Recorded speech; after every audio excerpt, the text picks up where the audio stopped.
So welcome to the fourth day of the symposium, this third one in person. And I have the pleasure to present the first block of the presentations of today. And I just need to find the right page. Okay, and then those. And okay, here I am. Hey, wait, no, because here is originally I put it on Thursday. Okay, Dongryul. Okay, so please welcome Dongryul Lee this morning. Seoul-born, Chicago-based composer Dongryul Lee seeks to write music that is deeply oriented around the acoustical nature of sounds, sometimes with the joy of rendering lyric permutations or interstellar sonic fables. He tries to touch the human spirit in epistemic ways. The dual identities of his background, a Korean immigrant living in the States, a born Catholic and learned Buddhist thinker, and a composer with a computer science degree, greatly influenced by musical language. He was awarded the Kate Neal Kingdom Memorial Fellowship, who supported his study with Yuka Kensu. I met him actually. Yeah, great guy. Yeah. The third prize in the first Bartok World Competition, the special prize Piero Pezze in the composition Città di Udine, and the second prize in the third GMCA competition in Portugal. The performance of his Unending Rose by the Carlos Quartet. You also know Simone Hagedorf? Yeah. But it was a pandemic, so it happened. We did it rehearsal via Zoom. She was like supervisor. Yeah. Oh, okay, yeah, sorry. Sorry, yeah, we know. She's not coming here, right? Sorry.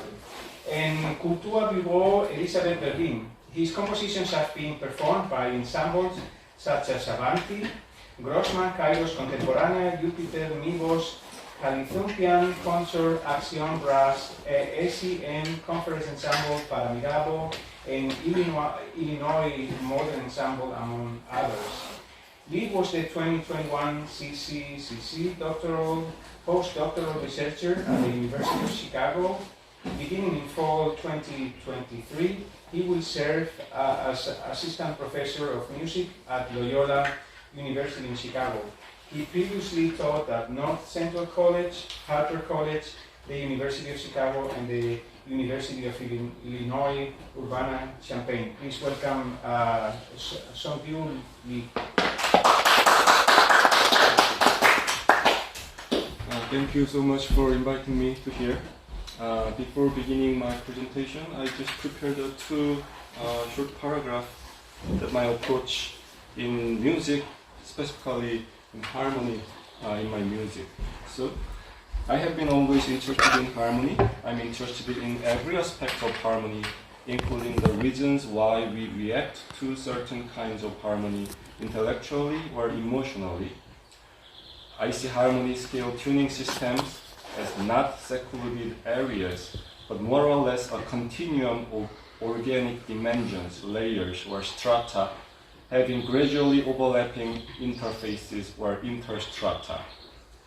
The scales and harmonies are changing throughout a musical composition in my pieces. Tuning systems and tuning grids, the size of, i.e., the size of the smallest step in the system, are changed multiple times, even in one composition. I see harmony in two directions, and my research on harmony diverges following those viewpoints. One is my research on the vibrational modes of objects, including the fields of acoustics, eigenfrequencies, and the finite element method. This is somewhat strongly related to the musical style of spectralism, since the conglomeration of eigenfrequencies can be acknowledged as a timbre of a certain acoustical object.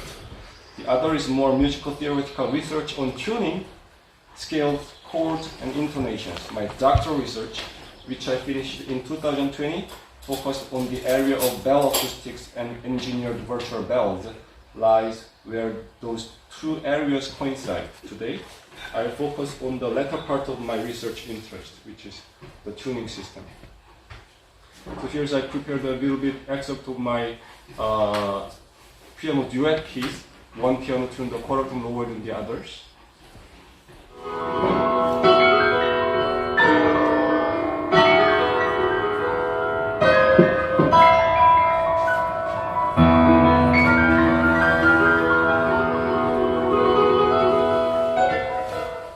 So I just wanted to show you how I approach the microtonality in my music.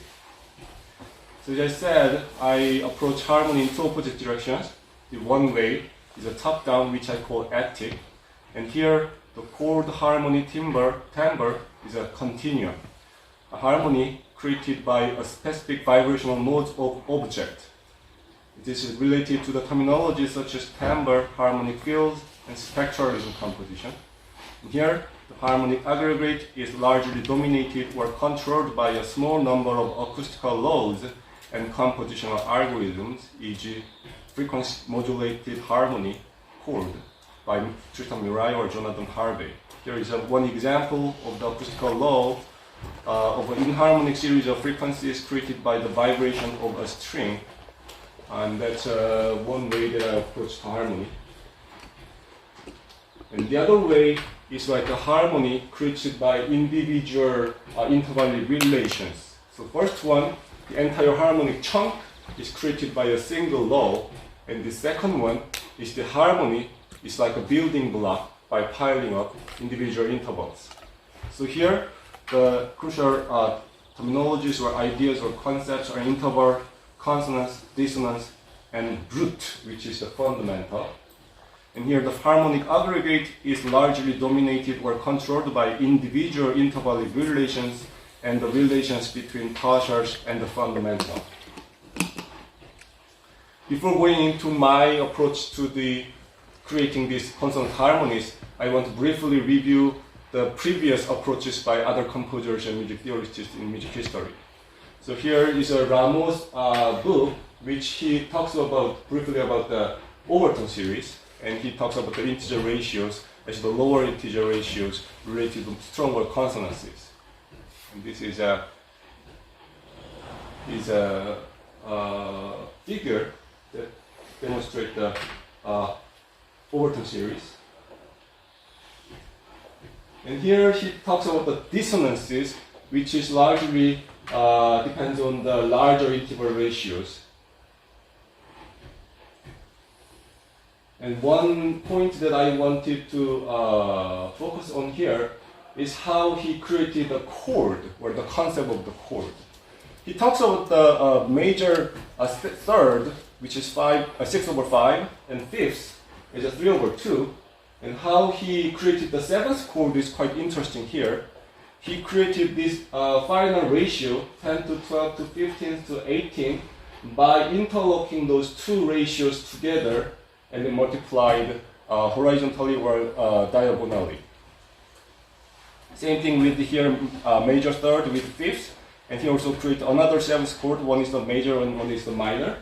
And here he also created 8 to 10 to 12 to 15 by interlocking in these ways and these ways. So 8, 12, and 10, and 15, like this. So what I wanted to focus on here is he didn't just create the harmony just coming out from the one fundamental, but he was focusing on the intervallic relationships in between the pitches. Another approach on harmony or consonance is from the Hindemith. Here, Hindemith is also talking about the overtone series, that we have a lower integer ratio relations, we have a stronger consonances, and then if it goes to larger integer ratios, it becomes more and more muddy.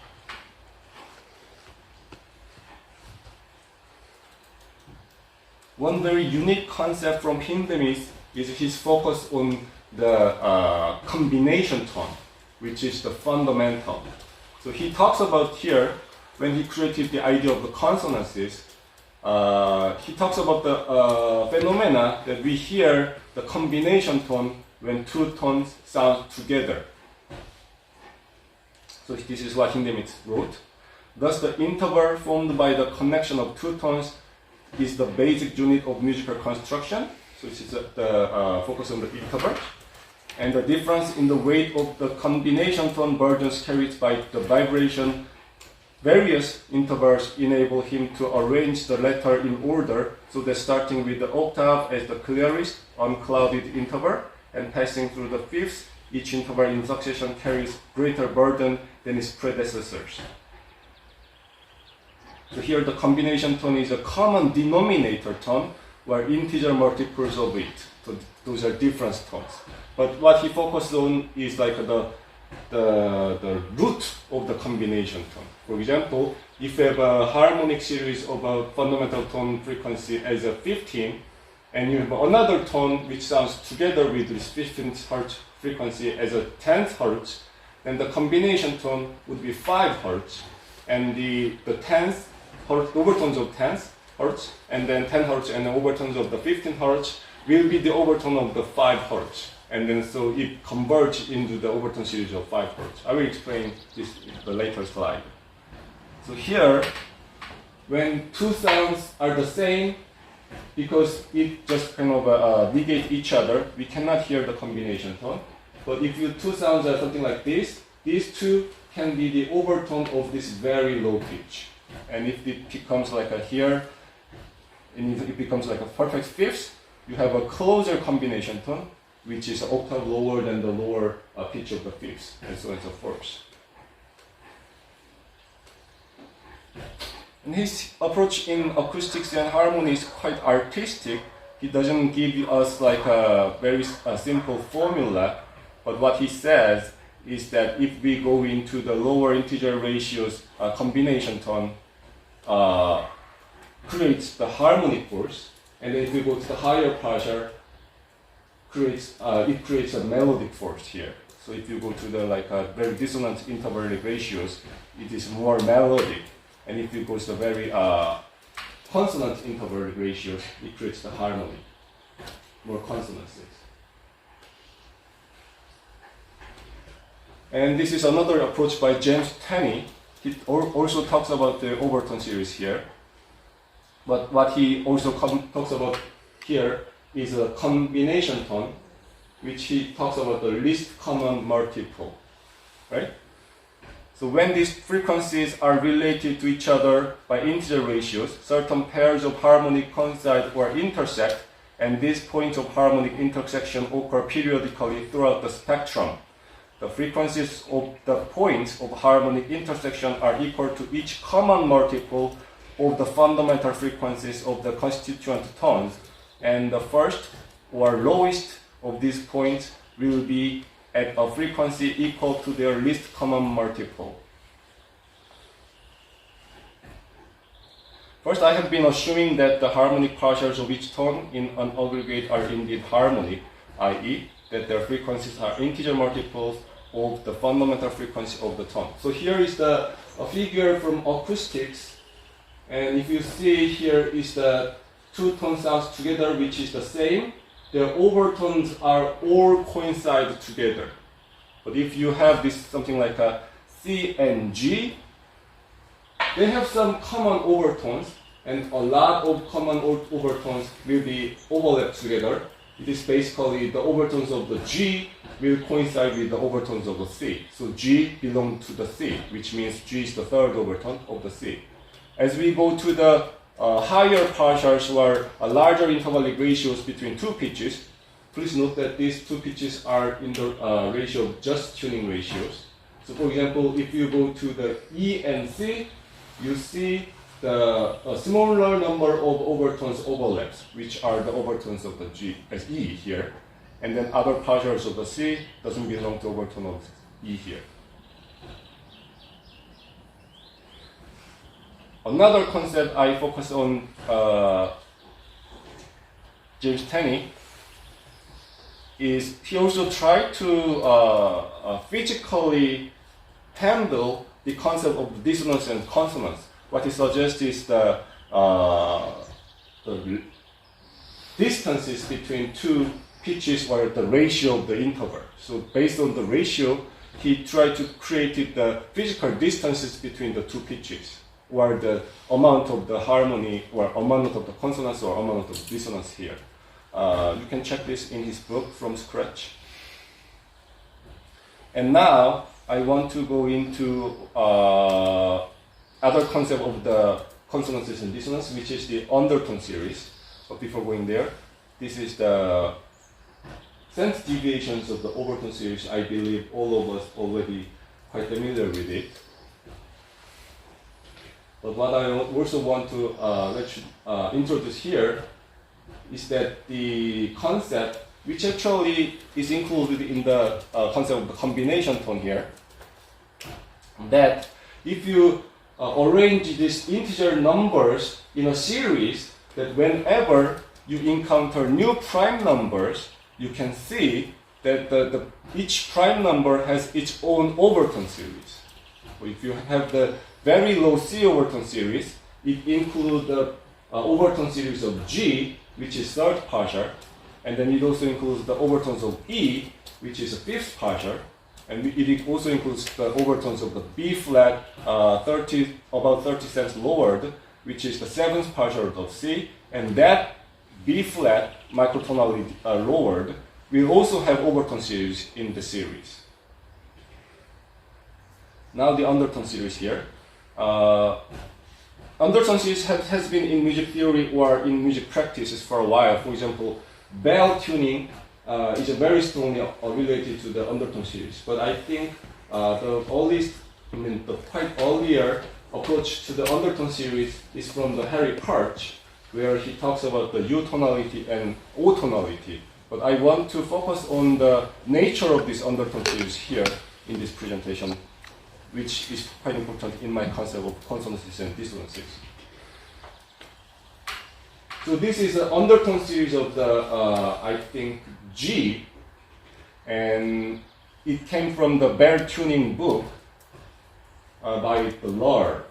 And here if you see the G, the third undertone, which is C, is the prime tone of the bell, and then fifth undertone of the G, which is the tierce tone, which is very nice minor third harmony when you compare it from the C, when you relate it with the C. So whenever you hear the bell, not always, because not all the bells are tuned to undertone series, but large portion of the bells are tuned to this undertone series, which means a pure minor third triad is included in the series of the harmony, in the pitches.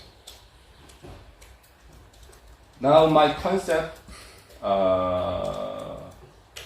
comes here. Let me check briefly. Yeah.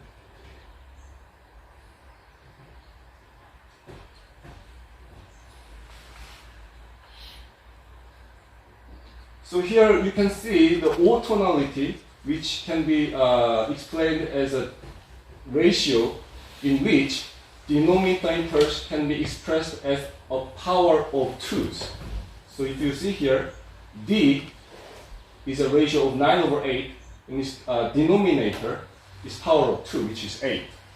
And E is 5/4, which is also has a denominator as a 4. So, which means it can be somewhat multiplied or divided by 2 here. So it's like multiples of 2. But if you see this harmony, for example, F, which is 4/3, or A, 5/3, it doesn't have 2 in its denominator. Is it correct, right? The denominator is the one number in the lower, right? Sorry, I was a little confused. So these pitches has a power of 2 in its numerator, which means it's the undertone series. So the other ones was the overtone series. So D and E and G and B here are the overtones of the fundamental, which is C. So D is the 9th overtone, E is the 5th overtone, G is the 3rd overtone, and B is the 15th overtone. But F here does not belong to the overtone series of C. F is the actually 3rd undertone of the C. And A is neither the overtone nor the undertone of the C. So I will go into this A. This is the C major just tuned scale.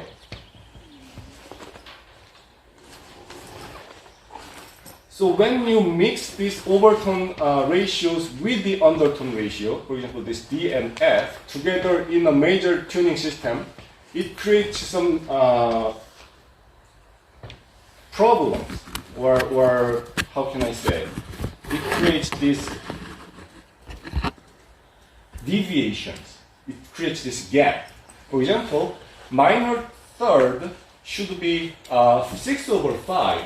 But if you calculate the minor third ratio between this D and F, it is 32 over 27. It's Pythagorean minor third, not the just tuning minor third, when you mix this overtone ratio with the undertone ratio. And also, it is possible when you compare with the extended just tuning in Van Johnston.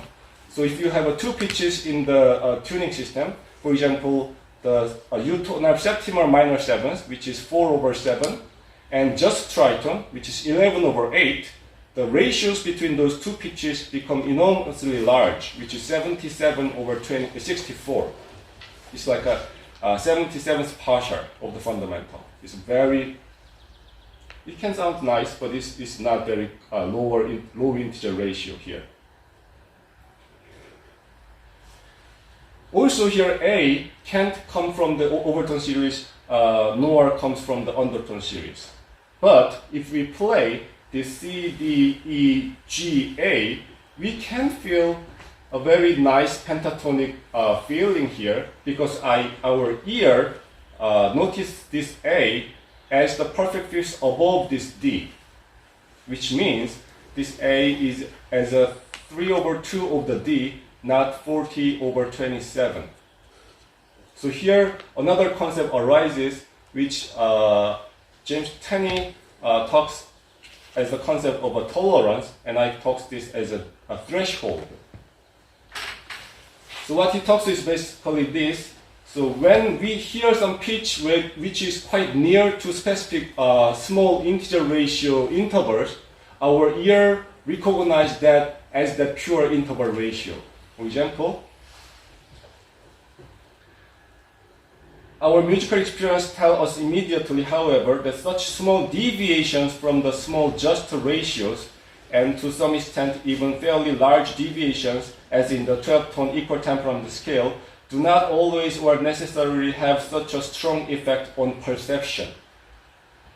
Some slight misunderstanding is possible without altering the harmonic identity of an interval. From this concept, I define the idea of the dissonances or consonances here. So here I define the idea of consonance interval as the interval which is represented by just ratios smaller than a given maximum integer within a predefined cent deviation, which is told as a tolerance of the James Tenney, and I call this a threshold from the equal temperament. For example, here is the just tuned E. I wrote this accidental, but please disregard the accidental, and which is like about 12 tone lower than equal tempered E. So if we set our tolerance level as a 5 cent, then this becomes dissonance. But if we set our threshold as like a 20 cent, then this becomes consonance in this system. It's not, I'm not talking about the absolute theory. It's just my approach. Also, so this is E, just tuned E, and if we set our threshold as 5 cent, all the pitches near here or here will be regarded as dissonances. And also, if we define our maximum integer ratio, consonant integer ratio, as 16, then 17 over 16 ratio will be regarded as dissonance. But if we define our maximum consonant integer ratio as 17, then 17 over 16 will be regarded as consonants in this system. So this is a MATLAB code that I wrote to find the harmonies that matches with these concepts. And this is the reason why I set 5 cents as my threshold. But as I said, this is not a fixed value. You can always change the cent deviation. For example, Vishnagradsky's quarter-tone pieces can be understood as having, for example, 25 cents threshold, because he is using like 11th partial or 7th partial as consonants in the quarter-tone gamut of the piano. So this is what Vishnagradsky said. Here I can see that his music can be understood as a 19th sense threshold system in quarter-tone tuning. So there could be multiple scales in this concept, but here I used basically two scales which has 72 tones in an octave and 92 tones in an octave. The basic idea is this. Here's the equal temperament pitches, equal temperament 12 tone pitches, and I added more and more pitches based on the integer ratio partials, prime ratio partials. For example, for 72 tone equal temperament here, I prepared 12 tone equal temperament, and I added 12 tone quarter tones to express 11/8 ratios, and I added 24 sixth tones to express 7th overtone ratios and 7th undertone ratios, and I added 24 more tones, which is the 12th tones here, to include 10th overtones and 10th undertones, or the 5th overtones and 5th undertones, which is like a slightly lower than the major third, or the minor third is the reciprocal. For the 96th tet here, those are not scale which has the equal distances between the pitches in the scale. From the 72 tone, I added 24 more tones, which is a 41 cent tones, which represents the cent deviations of the 13th partial, because 13th partial is a 41 cent lowered. Okay. And this is the most important result from the concept, that these pitches here, if you multiply this by 100, it is a cent deviations, represents the deviation from the just tuning ratios. For example, this 12 tones raised C sharp is like a 5 cent higher than just tuned 16/15 ratio. And here, if you see, quarter tone raised E flat, which represents 11/9 ratio, is a 3 cent different from just tuned 11/9 ratio. This is a just tuned pitch, and then this is the my scale. Here, let's see. 6 tone lowered B flat, which represents 7/4, is a 2 cents lower than just tuned 7/4 ratio. Okay. From this scale, how can I build a consonant harmony is a different concept. So here I introduce another concept, that how I approach to create a consonant harmony. As you saw from Ramos' book, I wanted to create the concept of consonant which doesn't belong to just one fundamental, but which can be analyzed by the combination of different interval relationships in the pitches. So if I can find a harmony, for example, like this harmony, and each of the interval relationships between each pitch can be represented by interval ratios, then I define it as consonant chord. For example, the undertone series is a perfect example. It doesn't have any fundamental, but all the interval ratios between the members of undertone series can be represented by interval ratios. So here is one chord that I found. This is a quite important paragraph, so I will just read this through. Here, a chord is consonant if all possible intervallic relations between its members can be represented by integer ratio just intervals. In other words, a chord can be identified as consonant if and only if every pair of notes dyad within the chord forms a consonant interval that can be expressed as a simple ratio of whole numbers. So this is the just tuned undertone series, and I will play an example here.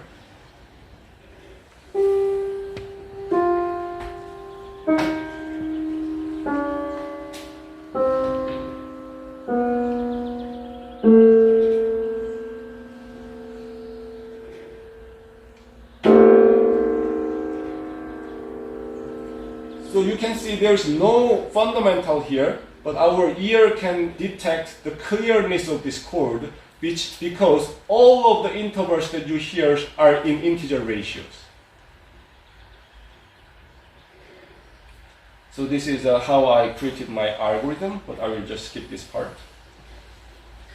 Here's another harmony. So for example, if I run the algorithm, I could find 391 hexachord from consonant hexachord from 96 TT system in that scale that I just showed you. And this is just one random example of the hexachord from the code. And I just play that how clear the chord is.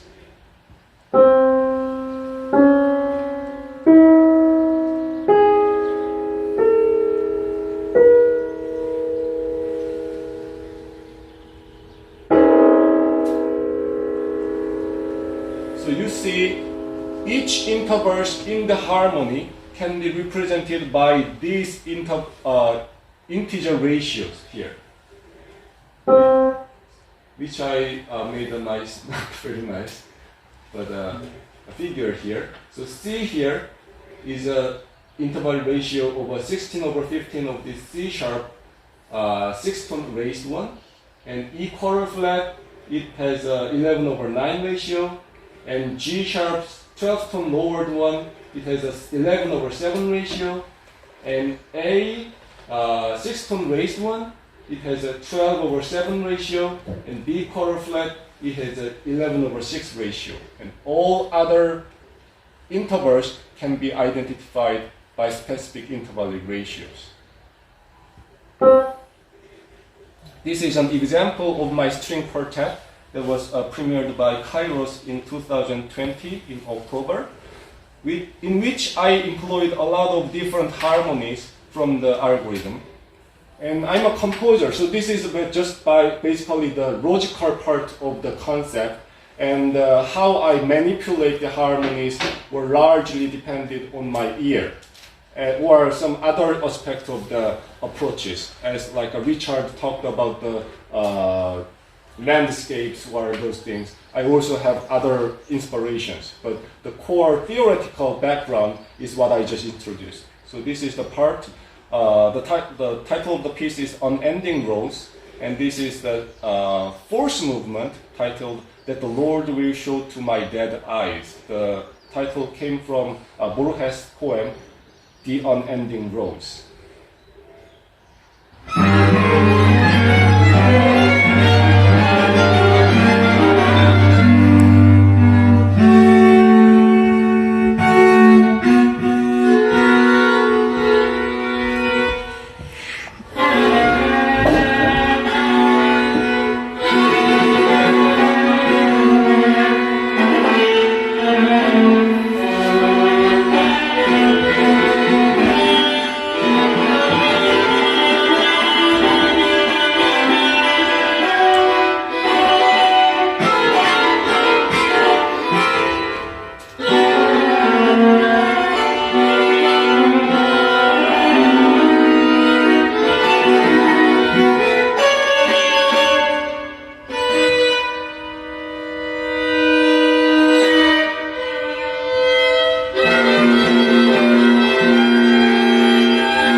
have one last example.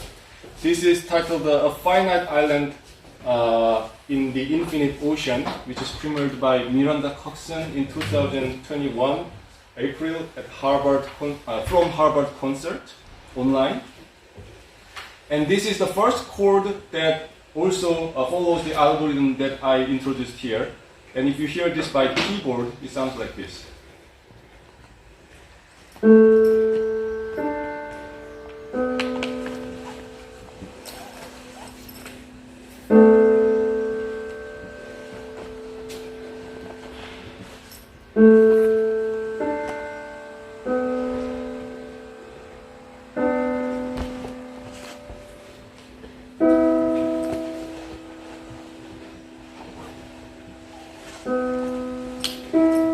This is 9/7 ratio.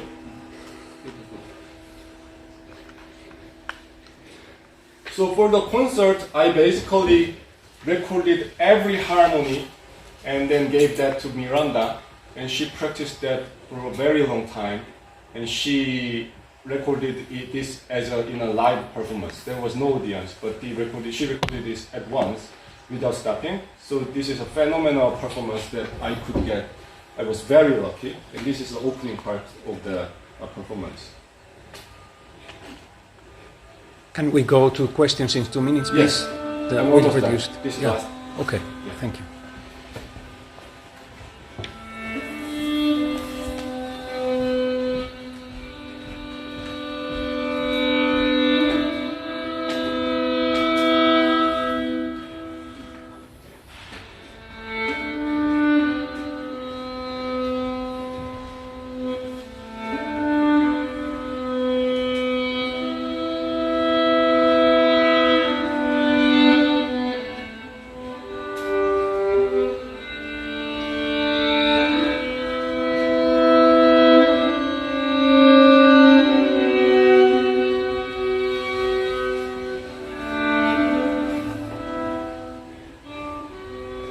One more minute. So this is the later part of the piece, which I added the electronic feedback, not other electronic parts, but only feedback.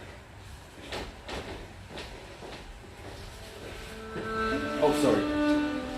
It was a 4/4/5/4.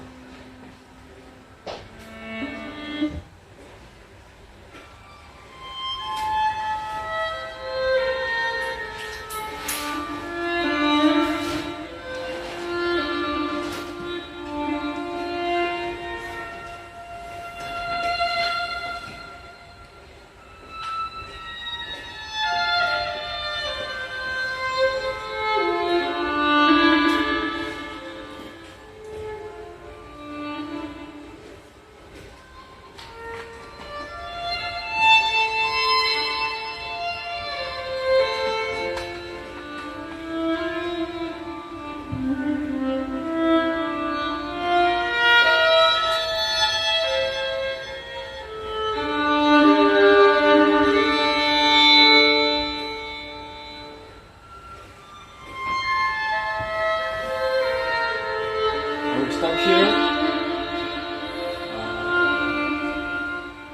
We are out of time. So I will take a little bit of questions and. Yes, please. Can you moderate, Johannes? I have to prepare something for Kasia, a video outside. Thank you very much.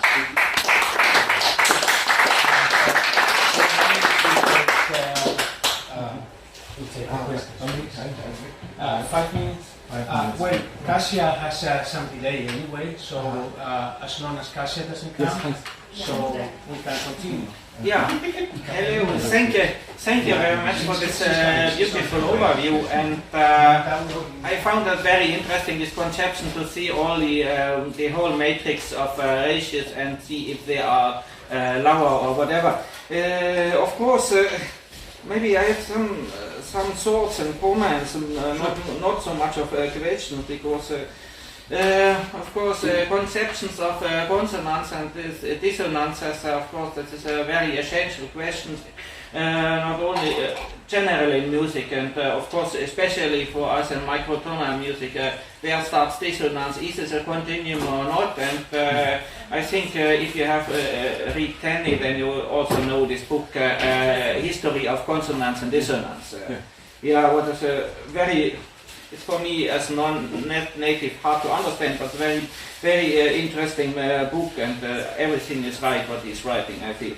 And of course, to the Hindemith, I have also read the book in German, and of course, Hindemith doesn't exceed 5 limit that we know, and maybe you know this anecdote from Joel Mandelbaum, that he studied with Hindemith. Hindemith was talking half an hour about microtonal possibilities for to say at the end everything is bullshit. That was Hindemith. In his book, he talks about the seventh partial is like not in the equal tempo. In this style, in the book it's also, yes. and this is a pity, and I cannot understand this attitude of Hindemith. But what I find, of course, all this Reihe 1, Reihe 2, of course, these are known conceptions, of course, in very beautiful way pointed out. But what I found is should be new of his idea, is chord classifications. So he classifies the chords with tritone and without tritone. And I think that is an interesting conception from this Hindemith book, because the tritone, if you derive it from the diatonic intense scale, then the tritone is from the construction is a leftover. So in the left, I know Hindemith spent a lot of time about the tritone in the book. And of course, I think that's a good idea to have. Make a distinction, so you have chords without tritone, and then you have chords because the tritone adds something different, and I have extended that to Paul and Pierre, so that that's a different topic, but okay, and of course, I found for my personal find myself. Do you have heard about? Have read the book William Cetara's Timbre Tuning Spectrum Scale? I don't know. I very recommend you.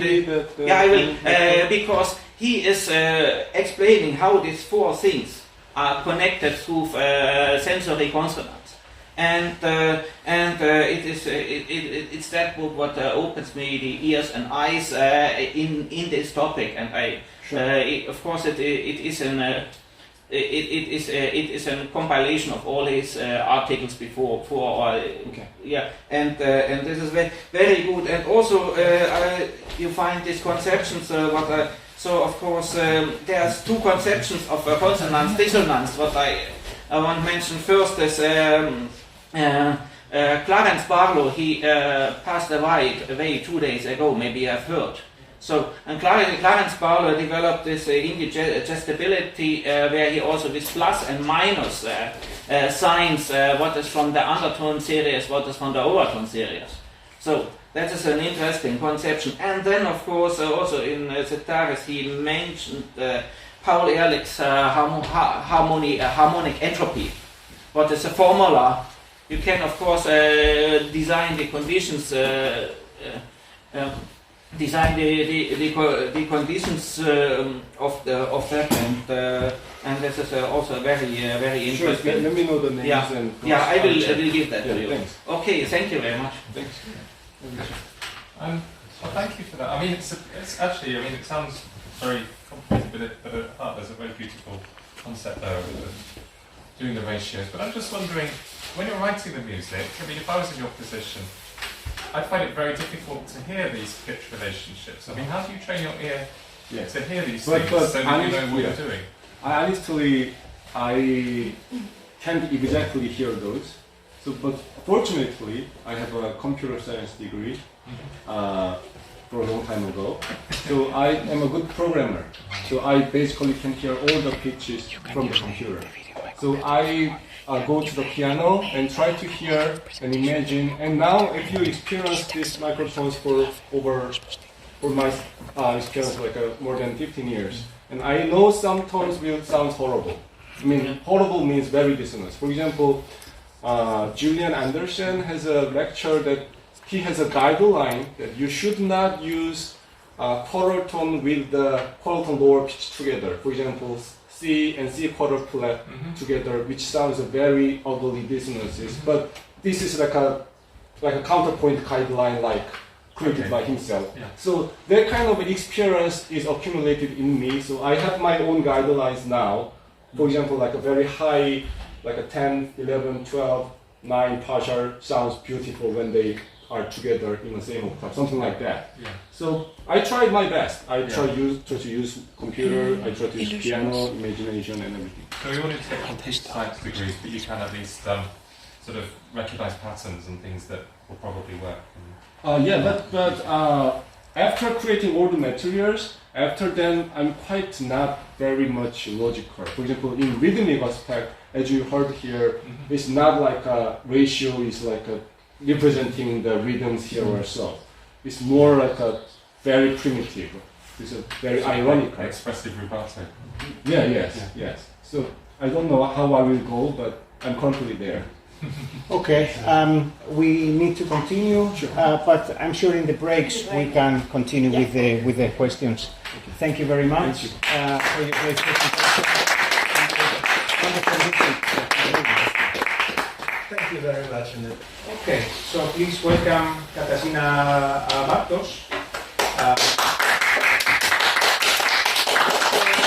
The music theorist, the musicologist, literary scholar, teaching assistant at the Karol Lipinski Academy of Music in Breslau, Poland. I said it in German.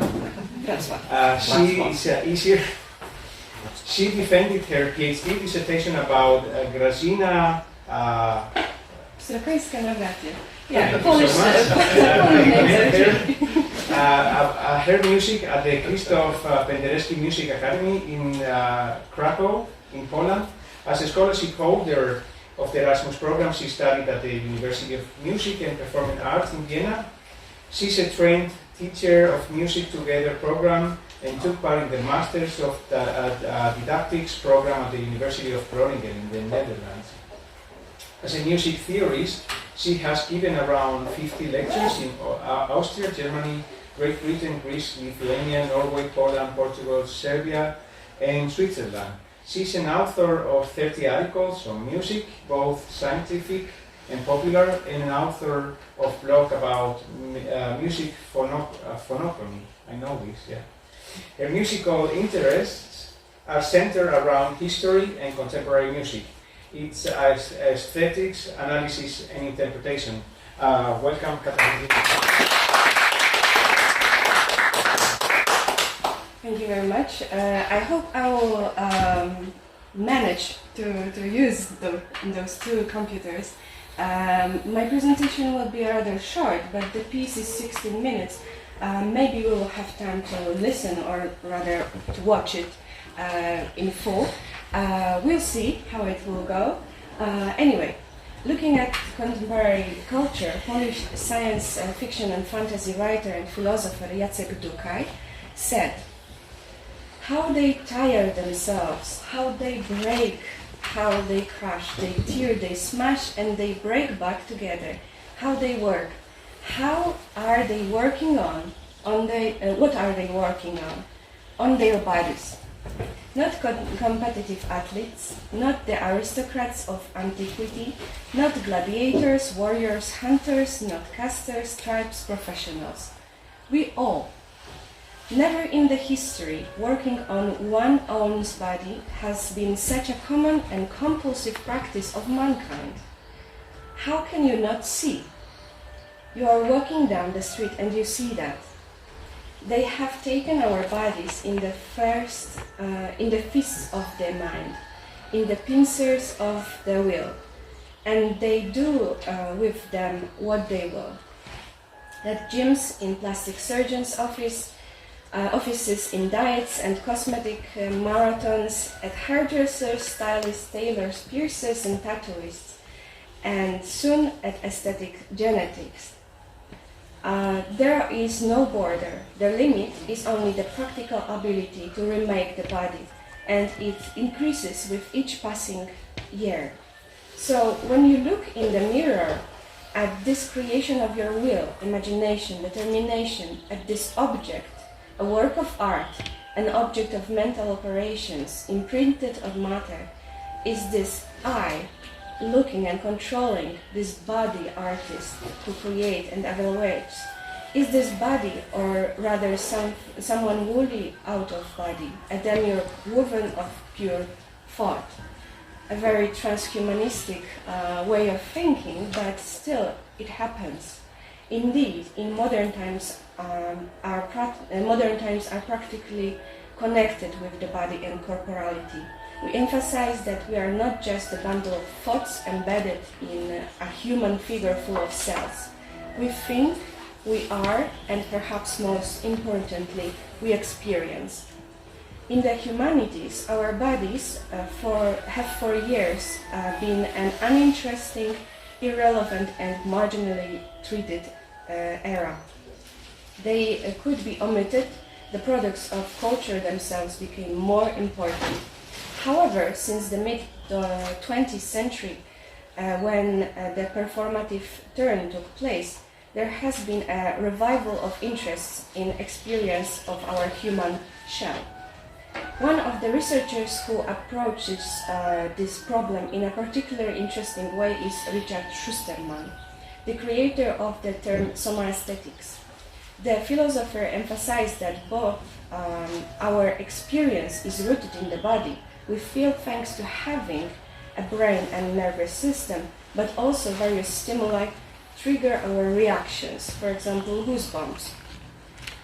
Schusterman points out that it seems wrong to talk about body and the mind as two different and independent entities. As he noted, the living body, a sentient and sensitive soma, rather than a mere mechanical organism, embodies in various ways the essential ambiguity of being human. First, it expresses our dual status as an object and as a subject at the same time, as something in the world and as a sensitivity that experiences, feels and acts in this world.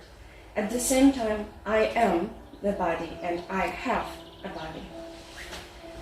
The turn towards performative studies and experiencing art through multiple senses can be seen in the work of the youngest generation of Polish composers, and their works show how diverse the approach to new art can be. Although everyday life seems to be a series of uninteresting rituals, artists more and more often take a closer look at it, paying attention to the problems that each of us faces and the choices that we do not always make consciously. In their works, the body and experiencing art in an active and multisensory way are important. These compositions can often be included in the framework of the new discipline, drawing of achievements of previous generations and focus on practicing music. As Jennifer Welsh notes, these practices allow us to understand that there are people on a stage, and these people have bodies, our bodies. It is not surprising that Adam Porębski, a representative of young generation of Polish composers, wrote a piece that is deeply rooted in observation of movement of bodies when performing music. It is called Iluzje, Illusions, and I would like to present to you this composition today. Not only it is connected to the problem of movement of the body, but as we take a closer look at it, we will see that there is a difference and in a different and important perspective. How to understand what freedom and structure is. And this is the topic I would like to explore in my presentation. Just in case you are not familiar with Polish contemporary musical scene, I will shortly present you some information about this composer. Adam Porębski currently works as a teaching professor and a vice dean at his alma mater, Karol Lipiński Music Academy in Wrocław, Poland. It might not be a surprise that music was present in his life from the very beginning, as he grew up in a musical family. He began to compose music as a teenager although he thinks those were very naive miniatures. His music was presented on most of the important festivals for contemporary music, as in Poland, like Muzyka Polonika Nowa, Muzyka Elektronika Nowa in Wrocław, Poznańska Wiosna Muzyczna, so Poznań or Musical Spring. Writing music is a way to express his emotions and thoughts. He describes his output in a couple of keywords, namely pitch, harmony, sonorism, micro-melodies, process, order, computer, algorithm, freedom, intuition, improvisation. Nowadays he focuses mostly on punctualism, repeatability, theatralization, multimediality, interdisciplinarity, and context. It is worth noting that he composed not only chamber and orchestral pieces, but also music for stage, for games and theater. And for example, he is an author of music for virtual reality used in therapy. It's from the website VR Tier 1. Porębski writes mostly for certain orchestras, ensembles, or people. Because of that, he does not worry about composing music that would not be performed. His pieces are used not only by professionals, but also kids and amateurs. What is important to Porębski is that his music is rooted in his own experience as a performer. As he underlines, for many years he was a violinist and pianist, and that shaped his way of composing. Because of all that, a so-called conception of sound illusion and a technique of controlled performative movements were born. In 2018, Porębski wanted to write a piece for piano, a piece that would be not very traditional, but also that would not be influenced by avant-garde from the past, so by usage of, for example, prepared or tonal piano. He found out that the performance of any musical piece is not just an oral experience, it is also a visual one. Because of that, he started to think what are the ways people play piano, what is their facial expressions and gesticulation. He says a performer is integrally connected to the instrument. One looks differently at the organist sitting in the distance, differently at the pianist, differently at the symphony orchestra. His research showed him that there are some ways the music is played that are interesting visually. For example, crossing hands using extreme registers like jumps made at a fast piece, white clusters. And secondly, there can be an illusion of movement or so-called sound illusions. As the composer underlines, he uses sounding notes and muted ones. Sound illusions should give a narrative of the work and determine the way it is perceived, as he says. Pieces written in such a way are Phantom Trio for violin, cello and piano, Gesture for piano solo, The Thing for cello solo, Invisible for soprano, cello and electronics, and Half Piece for alto saxophone. The composer, however, says that his most important piece in which he used this technique is Iluzje, Illusions, for symphonic orchestra, written in 2020. It was presented as a part of his Habilitation in German, or a postdoc maybe. In the orchestra in Iluzje, there are three flutes, plus piccolo, 3 oboes, plus cor inglés, 3 clarinets in B flat, 3 bassoons, plus contrabassoons, 4 French horns, 3 trumpets in B flat, 3 trombones, tuba, percussion, piano, harp and string quintet. Among the percussion instruments, there are mostly the traditional ones, like 14 tiny suspended cymbals and tempo blocks, but there is also a whip, spring drum, and sandpaper. The composition was premiered in Mieczysław Karłowicz Philharmonic in Szczecin, in Poland, under the baton of Szymon Bywalec, a conductor that specialized in new music. The concert was a finale final of the first International Composers Competition in Szczecin on 19th of March 2021. The piece is not prepared just for listening to it, one must also watch the performance. It is because of the technique of controlled performatic movements. In this score, we can find two main categories of gestures. Gestures of playing, or as he says, playing gestures, where instrumentalists perform what is written down in the theatrical ways. They move their bodies, but they do not play any sounds. The effect, as the composer said, is similar to watching a concert with muted TV. Because of that, the listener, or rather a viewer of the concert, is surprised there is no sound played, but expects a certain sound effect. And the second one, gestures of stillness or motionless gesture. A musician prepares their body to perform a certain pitch written in the score, but becomes still, freezes for the length of the note in the score. In the Iluzje, the composer used, for examples, on the trombone, slight movements, on string instruments playing vibrato, non-vibrato, arco, pizzicato articulation, bow movements, and it's positioned on the string, described in detail in the score, left hand glissandi, use of the highest notes, extreme positions of the left hand on the fingerboard, on percussion instrument, change of drumsticks, on piano and harp register contrasts. Also, he uses mutes, replacement of instruments, as I was talking about, for example, flute and piccolo flute. But you may think that I totally forgot that this is a symposium about microtonal music and I'm just talking about any piece that I found out and I think it's interesting. But in fact, this composition is not microtonal entirely, but there are some scales that involve microtones and they are used there, and I will talk about them right now. So, those microtones play an important role in creating the atmosphere of this piece, its dramaturgy and meaning. As I mentioned before, some of the keywords that describe Porębski's music are process, order, and algorithm.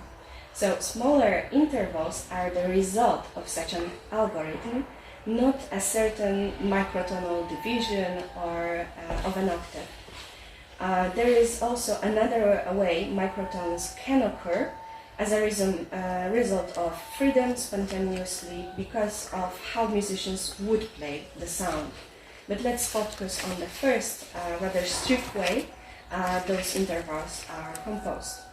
So Porębski likes to use algorithm, and just a second, this is how it looks like in the score. So there are bigger crosses and smaller ones depending on whether you freeze or you just pretend that you're playing. This is the beginning of the piece, and those microtones. Yeah. So Porębski likes to use algorithms in his pre-compositional processes. He used arithmetic sequences, and in this case he used the ones with the common difference -1. Because of that, there is a certain term that in this they appear in this arithmetic sequence.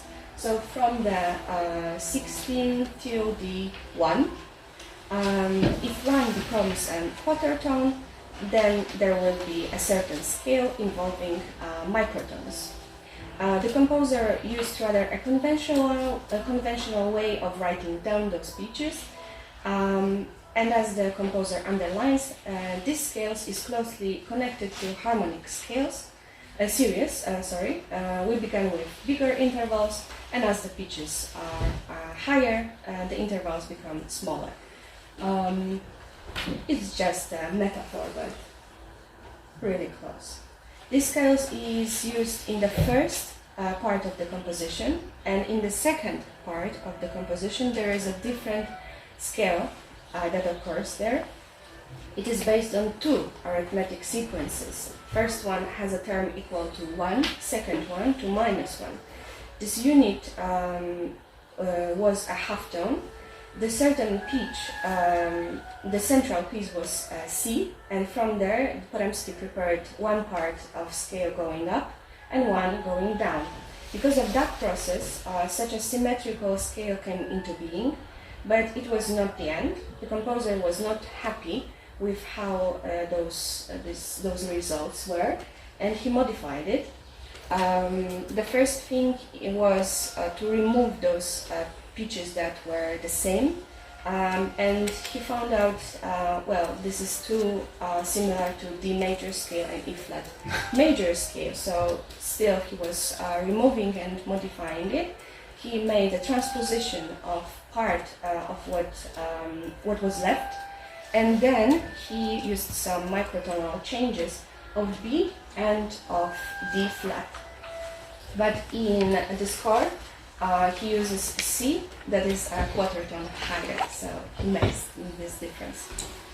Porębski was sure that using quarter tones in a whole orchestra can be a tricky thing to tune, and because of that, he used those pitches when musicians play longer notes, and in the second part of the piece, he limited microtones to just 2 of them.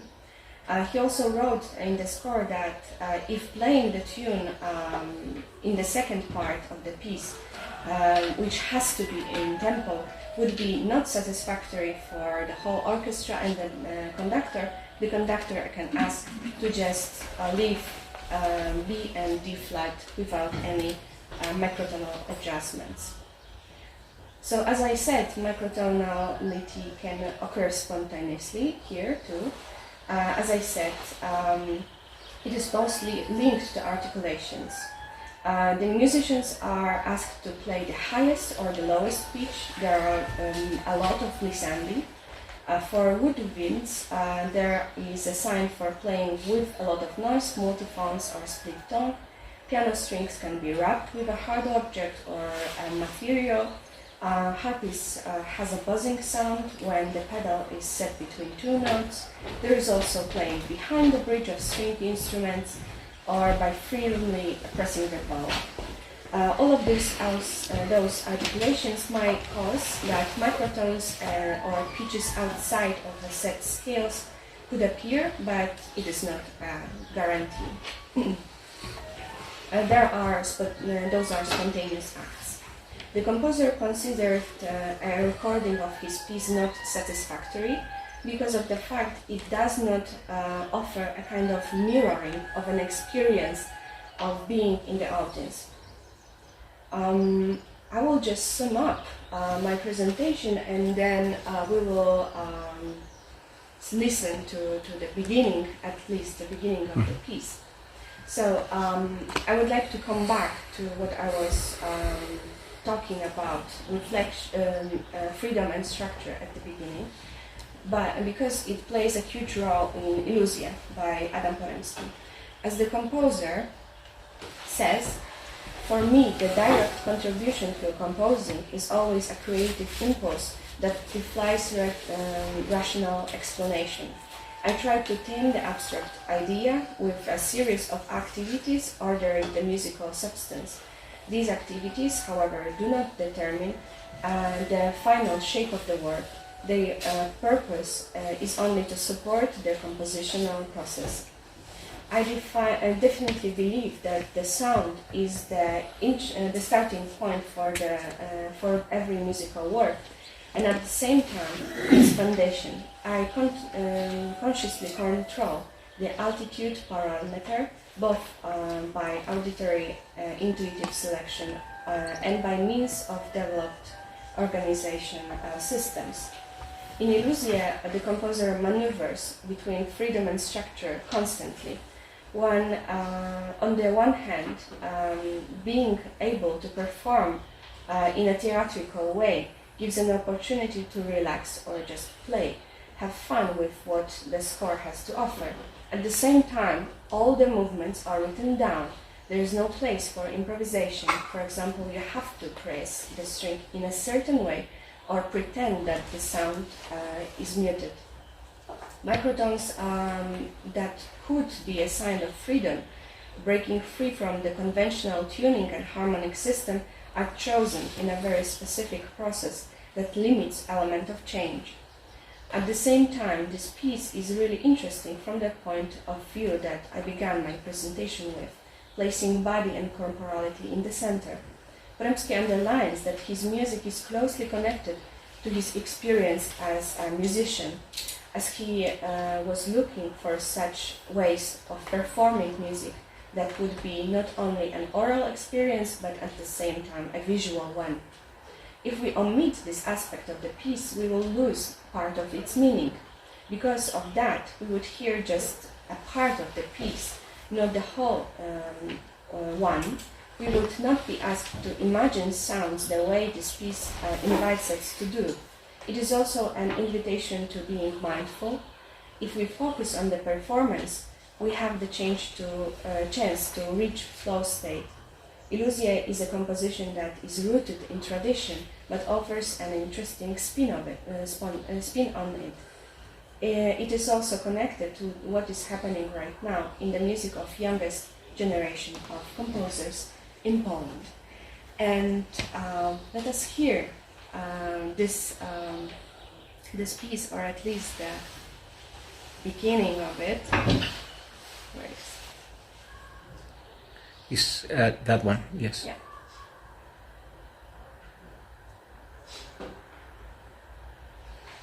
Yeah.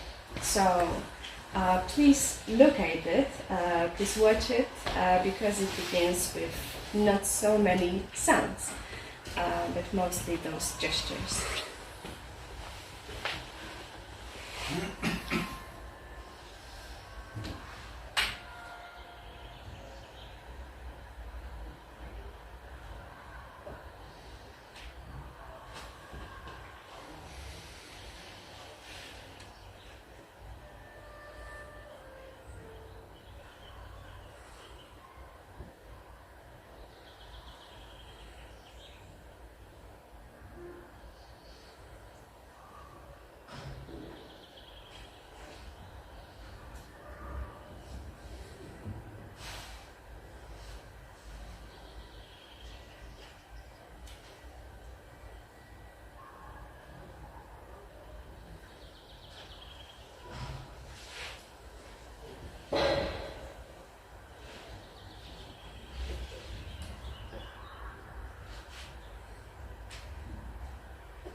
just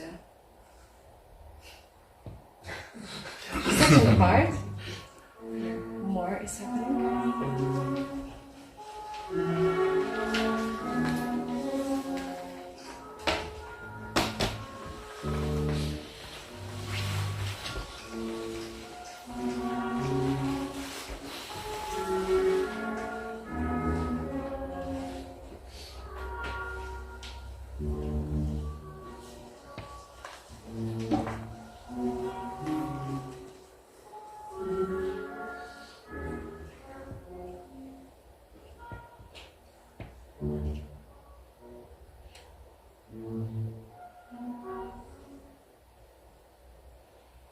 Yeah, it's like a crescendo and decrescendo form, so it is really worth listening to it live, but unfortunately it cannot happen right now, right here. But if you had a chance to come to Poland and listen to it, maybe it will be performed soon, then I think it will be very interesting to have this experience. Yeah, so thank you very much. Thank you very much, Katarzyna.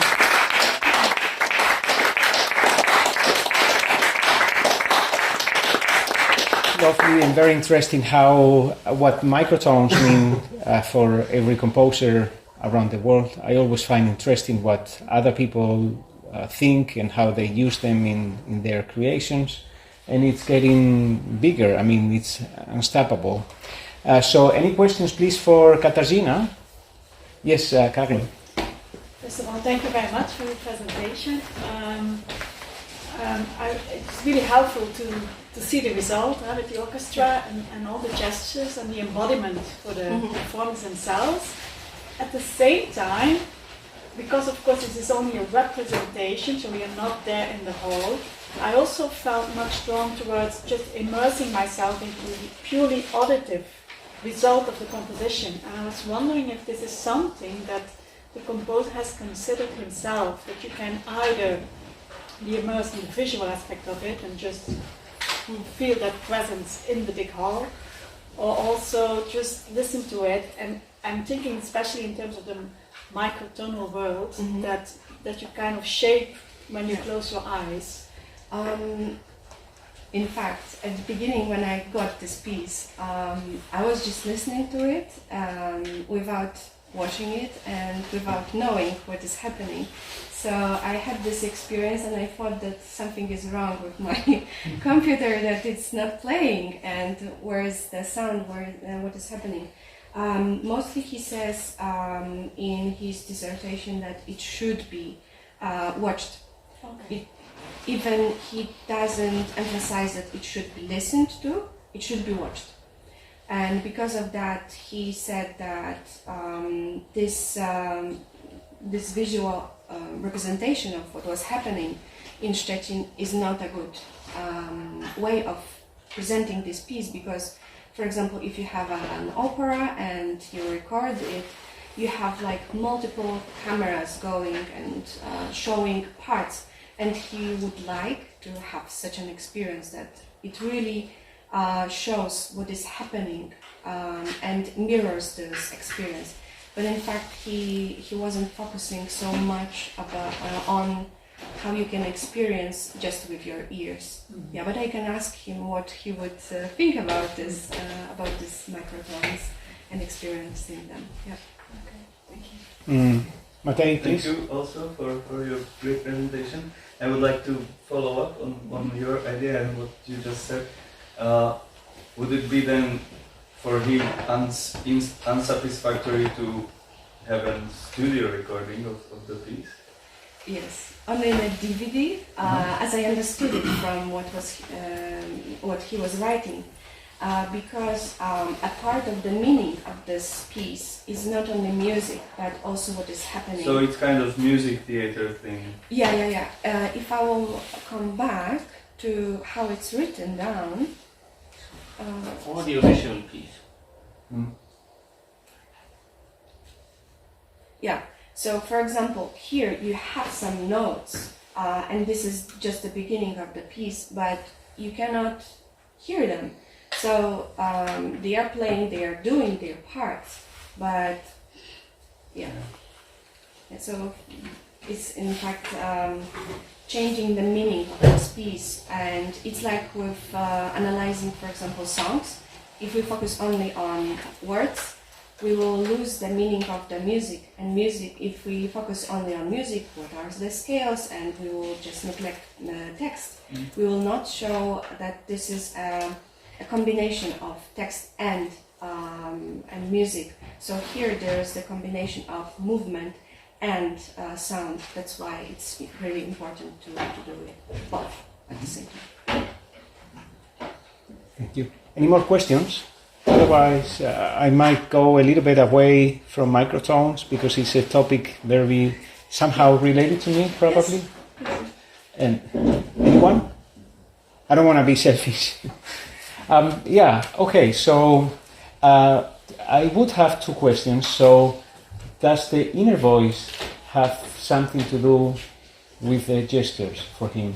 Because okay, he writes for woodwind section, so you need to have the positions there, and you need to do the gestures, but then you're not connected to the instrument. So I don't know the instructions to do this, especially also the strings.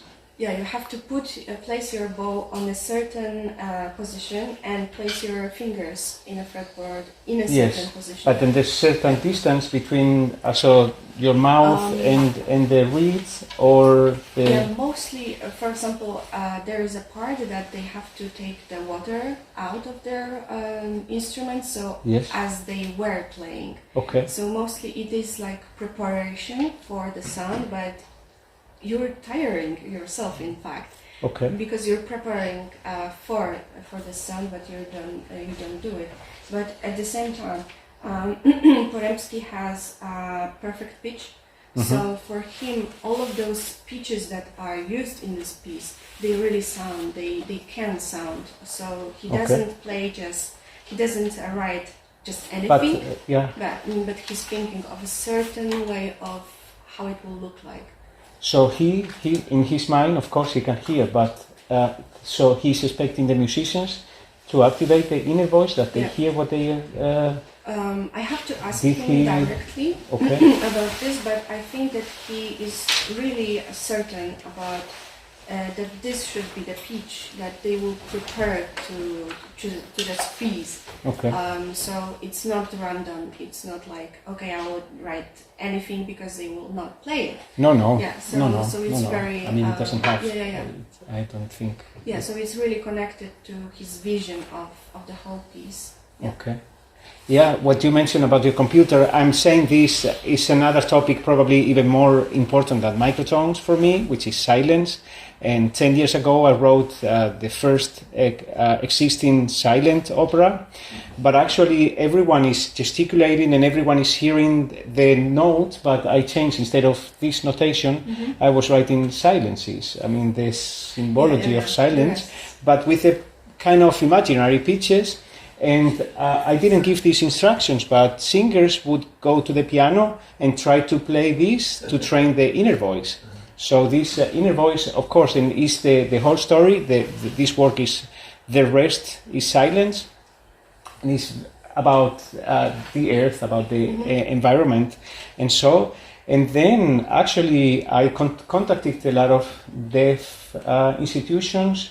And at some point I worked with a visual artist who at that time she couldn't hear, and then we talked about it. I gave her the opera. She watched it and she said, I like it. I very much. And then, the music is beautiful. And I said, no, there's no sound. No, I heard it. And she very, very proud, very steward, like you say in German. And I mean, I had to show her, okay, let's listen again. And yes, she was convinced. So it was completely the opposite, that she heard something because everything else was there. I've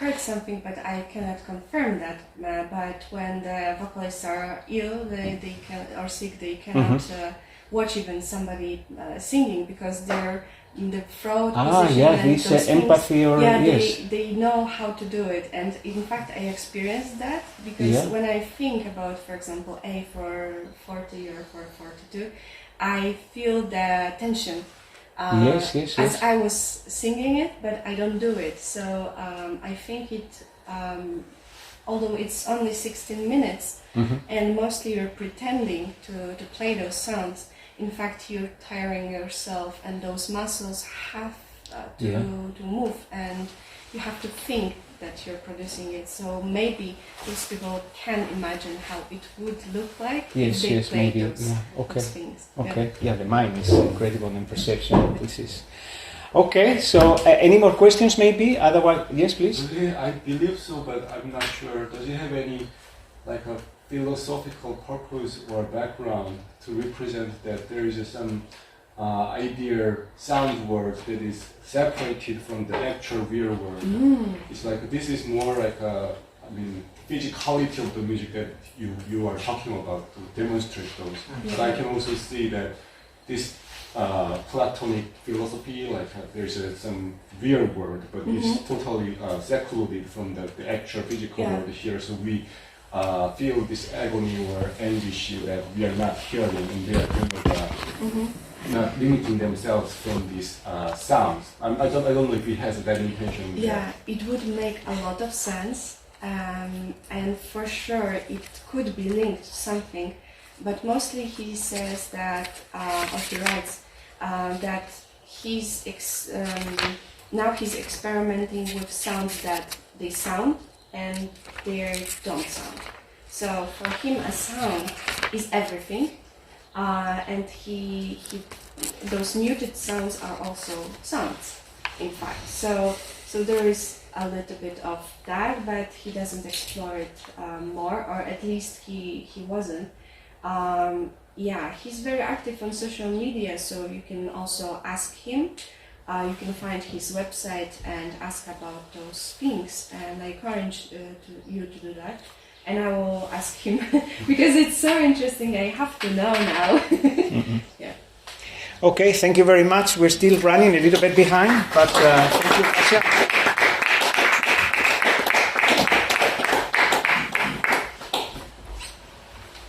Yeah, so I'm Stephen.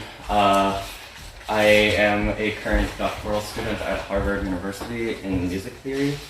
I'm also a pianist. I don't play harpsichord as much as this presentation might lead on, but I play a lot of new music in my free time, so I try to have work-life balance, I like to say.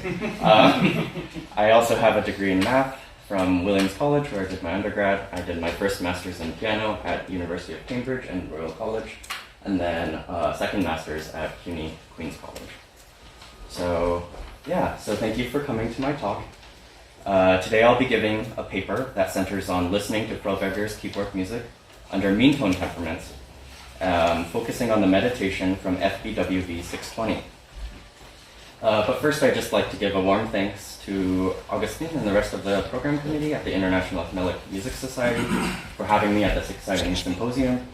It's been a really wonderful 3 days of presentations, and I really can't wait to hear what everybody else has to bring to the table.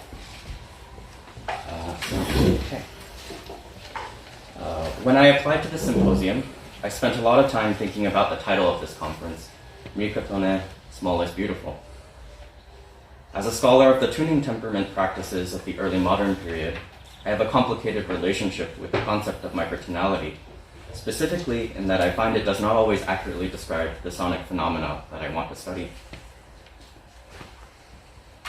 So let's just spend a little bit of time unpacking microtone as a concept. The Grove Dictionary defines a microtone capaciously as, quote, any musical interval or difference of pitch distinctly smaller than a semitone, end quote. Here, a microtone is defined in relation to the vaguely understood category of the semitone. Since we're at this conference, I really need not remind everyone that there exists a plethora of possible tunings of the semitone. The Grove then goes on to explain that, quote, microtones encountered in music theory include the tiny enharmonic melodic intervals of ancient Greece, the several divisions of the octave into more than 12 parts, and various discrepancies among the intervals of just intonation, or between a sharp and its enharmonically paired flat in various forms of mean tone temperament, end quote. Here, microtonality exists not in the temperaments themselves, but rather in the cracks between various tempering systems. Froberger's music can be understood as largely tonal or prototonal by design, and is generally limited to the strictures of a normative 12-tone keyboard. Then, to label Froberger's music as microtonal on account of its supposed tempering might risk missing the point. Instead, I might wager a description that sees his music under various temperaments as advancing different types of uneven tonalities, rather than projecting microtonality itself. However, I cannot shake this feeling that some of the striking out-of-tune sonorities that one often hears in historically informed performances of early music are microtonal in character. So it seems that while the music itself is perhaps not microtonal, my listening is, entrained through a lifetime of listening to 12-tone equal temperament, is in fact microtonal by context. In short, I rely on microtonal listening to bridge the gap from our sound world to that of the past. Did we lose the... Oh no, it's just a blank slide. Okay, thank you. Okay. Here, I am reminded of Nathan John Martin's article entitled History for Theorists, in which the author reflects on the kinds of attitudes music theorists have taken in relation to history. For Martin, one such attitude is getting inside. He writes, "If you want to read dead theorists, then you had really better understand what they are saying. Otherwise, when you hear Fétis c'est tonalité, you might take him to be talking about tonality in your sense." Sorry.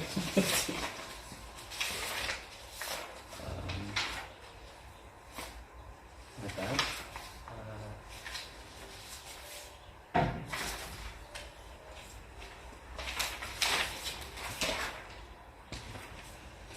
Then you will never understand why a seventh chord on the second scale degree is not a tonal chord. We need to radicalize our historical understanding. We must become philological. This, I believe, is the general ethos of historically informed performance circles, as well as the primary thrust of much of musicology pertaining to early music. Music of the past, we have claimed, was conceived of in an entirely different sound world to our own, and we need to get inside of it in order to truly understand its expressivity. Inside this claim lies a refusal of teleological historical narratives that see the whole of early music as relatively primitive in relation to common practice tonality. This paper proposes a method of getting inside Froberger's keyboard music through a method that seeks to engage microtonal listening. My talk today will proceed roughly in 4 sections. I will begin first with a crash course in keyboard tuning, providing some arithmetic motivations behind tuning and temperament. In order to make this discussion as simple as possible, I will also provide a couple of heuristics for listening to historical temperaments. Then, in visualizing microtonal listening, I will detail my process of getting into the temperamental musicality of the early modern that Froberger composed in, proffering a method of graphing discordance that charts and listens to changes in out-of-tuneness over time. This process produces what I term discordance contours. I will then demonstrate this method of getting inside through a particularly vivid case study from Froberger's keyboard repertoire, presenting an analysis of the meditation from FBWV 620, which carries the evocative programmatic title, Meditation on My Future Death. Lastly, I conclude briefly by suggesting some ways that such an analysis can come to inform performance practices, even on keyboards that are equally tempered, such as the modern piano. Okay, so part 1, a crash course in keyboard tuning. Part of the difficulty of presenting on temperament is finding a balance between explaining too little and too much temperament. Such discussions can easily balloon in complexity with root extractions, endless tables of numbers, and so on. I will go through some of the nitty-gritty mathematical calculations today for those who are interested, but you, my audience members, need not worry too much about following along exactly with the arithmetic specifics or the annotations in the diagrams I am about to show. So put simply, it is physically impossible to tune all 12 tones of a standard keyboard purely due to a mathematical incommensurability between unisons, octaves, fifths, major thirds, and minor thirds. By extension, it is also impossible to tune a triad perfectly, since thirds and fifths are incommensurable numerically. Musicologist Eric Jarlin Wang has referred to this issue of keyboard tuning as the Pythagorean dilemma. This dilemma can be easily understood by visualizing each of the keys of a keyboard on a 12-slice pie diagram reminiscent of the circle of fifths. Here, each slice of the pie represents one purely tuned fifth with a frequency ratio 3:2. Adding 12 successive slices should get us all the way around the circle and back to C. However, what results is not the same pitch an octave higher, but rather one that is slightly sharper by around 23.46 cents from where we started. I've shown the calculation here on the slide. Continuing on with this pattern of stacking fifths, what we get is not necessarily a circle of fifths anymore, but rather a spiral of fifths. Note here that I've chosen to spell the note names in increasingly sharp terms, B sharp instead of C natural, F double sharp instead of G, and so on. Here, an harmonic spelling matters. B sharp is not the same as C natural. The intellectual exercise of tuning a 12-tone keyboard can thus be understood as the closing and transformation of the spiral into a circle by distributing this offending remainder amongst various intervals. One easy way to do this is just to chop off the excess of the spiral and join the ends together, resulting in what is referred to as Pythagorean tuning. This results in one slice of the pie, in the diagram, the fifth between F and C, that is much narrower than the rest. This slice is extremely out of tune and is referred to as the wolf fifth on account of its howling quality. And because of how incredibly out of tune the wolf fifth is, certain key areas containing this fifth become simply unpalatable to the ear. So, to compensate for this, the wolf fifth has been traditionally situated between G sharp and E flat, which allows for the commonly used keys such as F, C, and G, for example, to be safely in tune. More distant keys such as A flat, B, and F sharp are left out of tune and unused. Unfortunately, while all but one of the fifths under Pythagorean tuning are in tune, a byproduct of this laser focus on the fifth is that we get uncomfortably out of tune major thirds and minor thirds. Due to these out of tune thirds, many scholars have argued that Pythagorean tuning for keyboards was probably never used in practice. If Pythagorean tuning is a tuning that privileges the fifth over the third, then its counterpart that focuses on the third is quarter comma mean tone tuning. Here, we tune every single major third purely and leave the fifths slightly out of tune by around 5 cents each. Harpsichord maker Carrie Beebe has described the effects of the quarter comma mean tone as being able to, quote, overcome the human ear by the absolute beauty of the 8 pure major thirds it offers, end quote. However, just as in Pythagorean tuning, these beautiful thirds come at a cost. Quarter comma mean tone also results in a wolf fifth, again traditionally placed between G sharp and E flat. This means, once again, that certain key areas are sour, since they may contain this out of tune fifth. There are, however, some ways to ameliorate this situation by imperceptibly taking away some of the out of tuneness from the wolf and giving it to other intervals around the circle of fifths. This resulted, particularly in French lands in the 17th century, in an explosion of activity in devising variants of the quarter comma mean tone.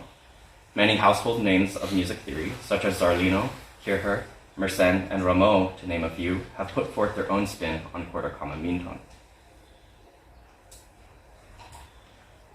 One last way to close the spiral that deserves special mention is our modern solution, equal temperament. Mathematically, equal temperament is actually quite simple. Taking the remainder, we split it into 12 equal parts and situate each of the parts in each of the 12 slices of pie.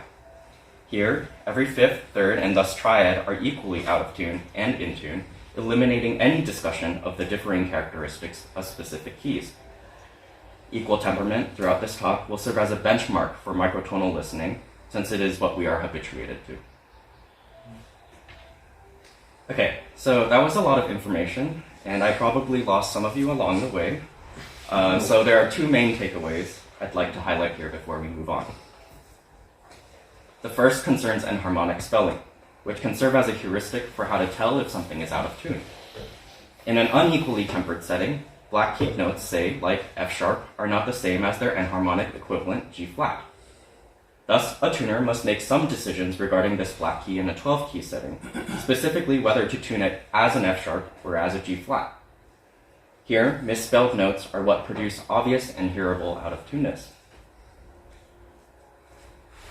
For example, if I were to play an A-flat major triad under quarter comma mean tone, it would sound as G-sharp C E-flat, instead of the expected A-flat C E-flat. This produces a number of extremely out-of-tune intervals, including a diminished fourth, G-sharp C, and diminished sixth, G-sharp E-flat. The second takeaway is the location of the wolf fifth at G-sharp E-flat, which is the seam at which flats become sharps and vice versa. As one can infer, misspellings and wolves go hand in hand. In order to misspell, one must cross through the wolf's territory. In order to cross through the wolf's territory, one must misspell. In short, misspellings mean wolves, which in turn signal out-of-tuneness. So to summarize, if you remember anything from this crash course, let it be that 1, misspellings indicate out-of-tuneness, and 2, the location of the wolf matters. Lastly, it is worth explicitly mentioning here that out-of-tuneness is not necessarily a bad thing. Indeed, scholars of tuning practices such as Eric Wang and Mark Lindley have shown that out-of-tuneness germane to historical temperaments can be seen as integral to understanding the expressivity of certain repertoires. As Wang puts it, sometimes, quote, they are supposed to sound bad, end quote. Tuning, therefore, both presents an expressive opportunity and a boundary. While certain out-of-key areas that incorporate the dreaded wolf fifth can easily be understood as unusable account of their sour tunings, these discordant intervals can also be used to great expressive effect. As we shall soon see, Froberger demonstrates, through his compositions for keyboard, both an awareness of and a keen desire to play with these striking detuned intervals. But first, we need a way of listening to these tunings with the analytical ear and eye. Part 2, Visualizing Microtonal Listening. My methodology is chiefly indebted to work by music theorist and composer Easley Blackwood from his 1985 book, The Structure of Recognizable Diatonic Tunings. In the first parts of the monograph, Blackwood puts forth a method of studying the intonation of selected musical passages under various temperaments by measuring their deviations from an idealized just intonation, which tunes everything exactly pure. This, as we have seen, is simply not possible in a 12-key setting. Blackwood's idealized just tunings for selected musical passages often contain upwards of 20 to 30 distinct pitches, providing multiple tunings for the same pitch classes. My graphing method attempts to modify Blackwood's analytical framework to center the flux of impure and pure triads over the course of a piece and discard his almost detrimental focus on the tuning of individual tones. In order to avoid the clutter of Blackwood's analyses, I first reduced each passage of music to rid the texture of non-chord tones and arpeggiations, thereby revealing an underlying succession of triads under various tunings. Particular attention is given to approaching this harmonic reduction of music from a historical lens, by drawing from Christoph Bernard's 1657 catalog of diminutions from his Tractatus Compositiones Argumentatus. For the sake of simplicity, I will be dealing exclusively with the triadic parts of verticalities and will not consider the tunings of sevenths and ninths. For each verticality, the discordance of each triad can then be measured as a sum of the positive deviation of the fifth from it and its two component thirds away from pure tuning in sense. Lastly, I plot these numerical values on a Cartesian plane. Let's do a brief exercise to illustrate this calculation. Take, for example, a major or minor triad in equal temperament. We know that a major or minor triad is made up of a perfect fifth, a major third, and a minor third. In equal temperament, the fifth is 700 cents wide, while a just fifth is measured at 701.955 cents. The deviation of the fifth, then, is 1.955 cents. Moving on to the major third, we can perform the same operation and find that the deviation of the major third is 13.686 cents. Lastly, repeating for the minor third, we get that the deviation of the minor third is 15.641 cents. Adding all these deviations up, we get that the total deviation of the triad from just intonation is 31.283 cents. Repeating this process across all triads in a reduction gives a succession of total deviations over time, which then can be visualized by plotting them onto a plane. Here, we can see a plot of the first phrase of Bach's well-known prelude in C major, under quarter comma mean tone, equal temperament, and a well temperament used during Bach's time called Froberger 3. As we can see here, equal temperament projects the greatest amount of discordance throughout the piece, while quarter comma mean tone projects the least.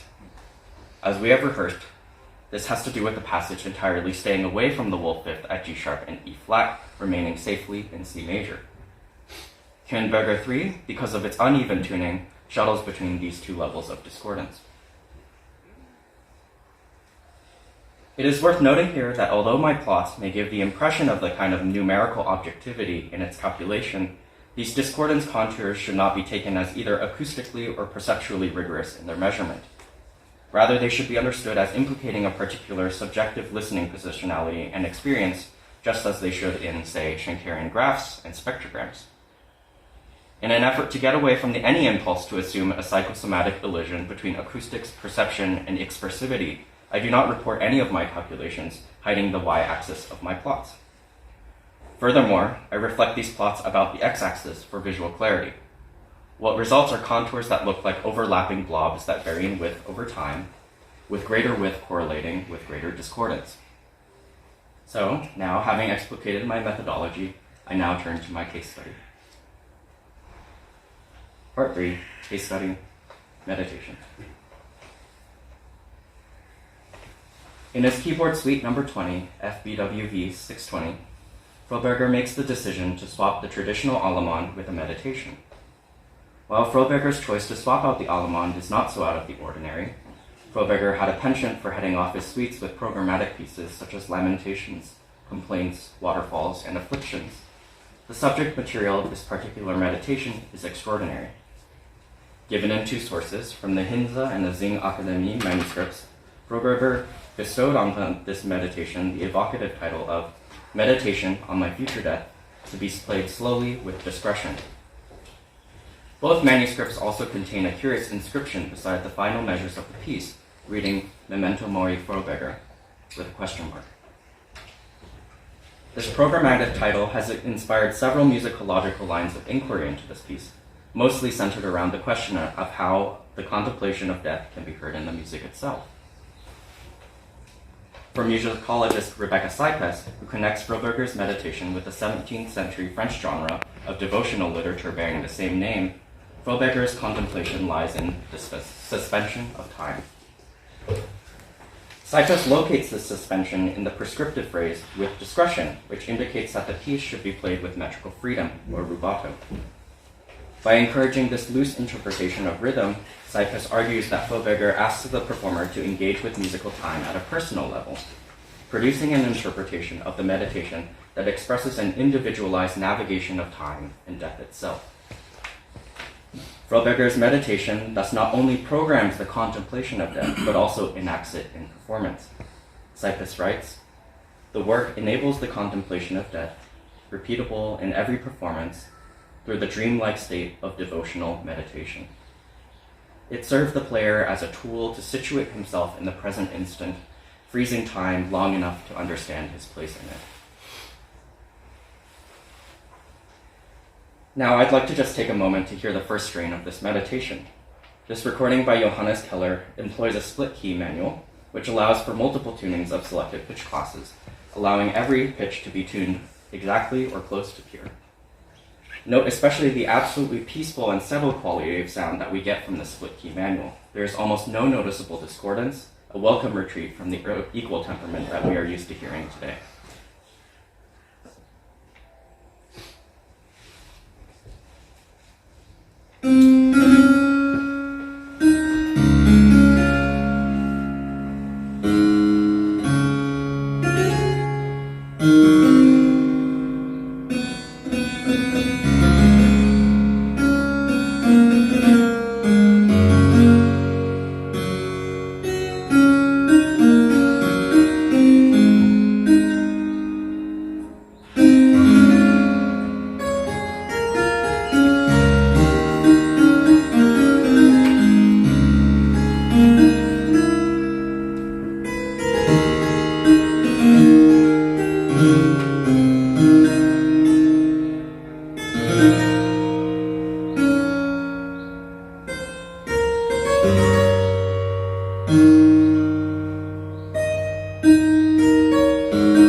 this like space of dreamlike state of devotional meditation that Cyprus hears in this piece when listening to this recording. However, a cursory scan of the score reveals a striking sharpward drift in the first section of the binary form, with the frequency of sharps increasing at a rapid rate as the music approaches the double bar, culminating in a strange arrival in F sharp major. Remembering that misspellings indicate out-of-tuneness in a mean tone system, we might immediately note multiple instances of D sharp, A sharp, and E sharp, each tuned as E flat, B flat, and F natural, respectively. Here, Froberger clearly moves into the dreaded territory of the wolf fifth, resulting in a striking collection of discordances. It seems like Cyprus's dream is more of a nightmare than her language let on. A discordance contour of the entire piece reveals a progression into and backing away from a region of high discordance surrounding the F sharp major at the double bar. Here, pink indicates our habituated level of discordance under equal temperament, while the green blobs indicate the general shape of mean tone temperaments. The rest of my contours will employ these same colors. After the double bar, the second strain of the meditation contains one moment of high discordance, but is otherwise largely in tune. Let's take a closer look at the score. Right from the outset of the meditation, the right hand reveals itself to be somewhat of a flighty and nervous narrator, terrified of its mortality. In the opening gambit aimed at establishing the D major tonic, the top voice droops down from the leading tone onto C natural, shuddering in repeated 30-second notes. Thankfully, the other voices move to meet it halfway, recontextualizing its moaning as a seventh, and moving into G major by the end of the first measure. In measure 2, the music moves up the circle of fifths through D major to A major, which is successfully tonicized with the introduction of a G sharp and an E dominant pedal in the bass. Drawing out a cadenza doppia in A, the bass moves down to D, permitting the right hand to veer off suddenly onto B diminished. The bass again, accommodating the whims of the right hand, moves up to an E to form a cadential 6/4 in A minor with the right hand, completing all the necessary signs for a perfect authentic cadence. Unfortunately, the right hand, faltering in perhaps the worst way possible, oversteps the mean tone boundary and screams out in a discordant A sharp instead of A natural, a transgression that evades A completely and leads directly into B minor.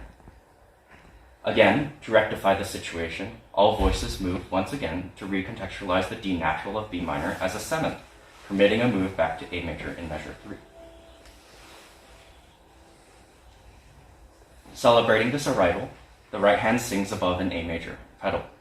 However, just as the right hand finds its existential bearings, the bass begins to doubt itself, moving up to its own howling wolf tone, a discordant D sharp, and tonicizing E minor in preparation for a cadence. Mirroring the bass's anxiety, the melody twists through the predominant A minor, eventually landing prominently on the same howling D sharp as a B major dominant, shaping up to be the first stable arrival of any key in this meditation. And in a final ungraceful misstep, the right hand nervously flubs once again its resolution, reaching up to a discordant E sharp diminished with a howling G sharp B third. This mistake sends all voices slipping into a weak arrival in F sharp major. Here, A sharp cries out as B flat, above F sharp as a diminished fourth, a fitting end to a frenetic discordant section. After the double bar, however, Froberger seems to suddenly reach a moment of clarity. Adjusting from F sharp major to minor, the music sings out completely concordantly, a harmonious quality enhanced by its close proximity to the discordant F sharp major triad. It continues on, gingerly snaking up the scale. Unfortunately, later on, the right hand falters, dropping directly into D sharp tuned as E flat, instating yet another scramble into E minor. However, perhaps learning from its past mistakes, the right hand swiftly cancels out its D sharp blunder in a run up the octave, allowing the music to move comfortably back into A major, thereby finally permitting a move to D major in measure 6. Finally, back in the tonic, all voices move to commemorate the tonic, confirming it successfully 2 times in the course of measure 6 to 7 without a wolf tone in sight. By the end of this long journey from a concordant D major to a discordant F sharp major and back, Froberger seems to have found, at least momentarily, acceptance or even solace in its mortality. At this point, having narrated my analysis of the meditation from a temperamental perspective, I now want to give us time just to hear the piece all the way through. Unlike the previous split key manual video, this recording from Mark Edwards employs a severe shade of mean tone, allowing harsh discordances to abound.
Go now to questions that we have. I'll just wrap up by saying that I think that it's really important that we understand where this wolf boundary is so that we can sort of attend to it when we're playing this music, because it really it indicates a way of understanding the musical rhetoric of the past, and I think that we can even import these onto the equal temperament and really attend to these differences using our articulations, time, tempo, dynamics, etc.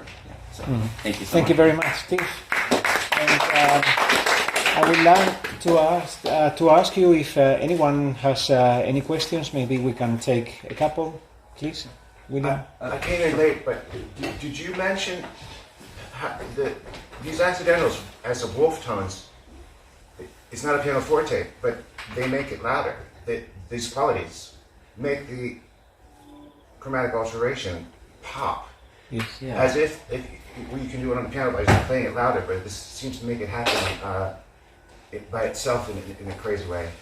Yeah, I really love this recording because I think this harpsichordist, Mark Edwards, is just so expressive with his timings and the way he articulates. And it also probably has to do with the recording. I think they put contact mics somewhere because you can hear the action of the keyboard, and he really hammers in those wolf tones, so you hear the percussiveness, and it just goes into it and then out. And I think that highlighting of that sonic characteristic is really, really special. And another thing I noticed is that I play a little banjo.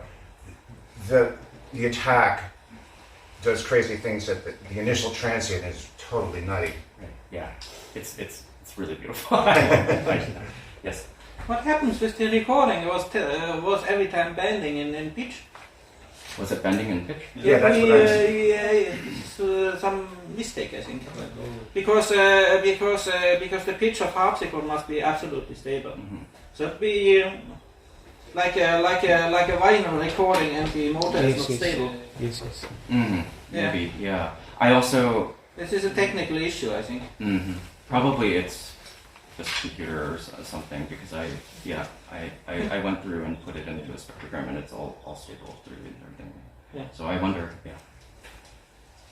Please, Richard. Yeah, sorry. I mean, that was it demonstrated incredibly well how that piece works, and the recording, the harpsichordist clearly understand exactly what you're talking about and brings it out beautifully. Does that replicate itself a lot in music? I mean, are there some composers who seem to be less aware of that, or is that something that was generally used for expressive intent? Yeah, that's a great question. I think, specifically talking about Froberger, I think he's in a really special part of history where there's a desire to compose in more keys, but the technology is not necessarily there yet. So the music is literally exploding at the seams, and that's why I love this music so much. It's because it's like he like grows into it and back. And then with Bach, we talk about key characteristics all the time, and I think that looking at the Waldtemper-Klavier, for example, and looking at how the treatment of tones are working, if they're in tune or out of tune under various Wald temperaments, could possibly be a way of investigating that. But yeah, for Froberger specifically, it's consistent across his repertoire. I in my master's dissertation, I wrote about several suites, and a lot of them have similar characteristics. Okay, thank you very much for this wonderful topic and your great presentation.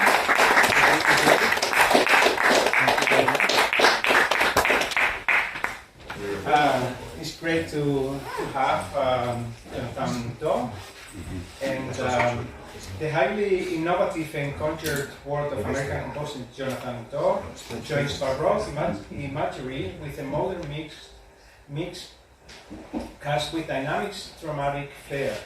Cited for his quirky, fascinating modernist variation on earlier styles, Time Out. His music involves the recasting of energies and sounds of the past into decisively new expressions through compositional workings based on fractal geometry. Recent pieces and productions have been described as music of such vitality and drama, New York Times, a break-squealing collision of influence, Boston Globe, and provocative, Time Out. Recent operatic productions include Being Aiutanti with ensemble Échappée and the Italian Academy, New York City, Nail on the Fall of Lehman Brothers with BOP Ballet, Opera, Pantomime Montreal, in addition to the premiere production with ensemble Échappée at the Italian Academy, New York City, and Cracked Orlando, Drama per Music e Fractals. On the Beyond the Machine series at the Juilliard School of Music.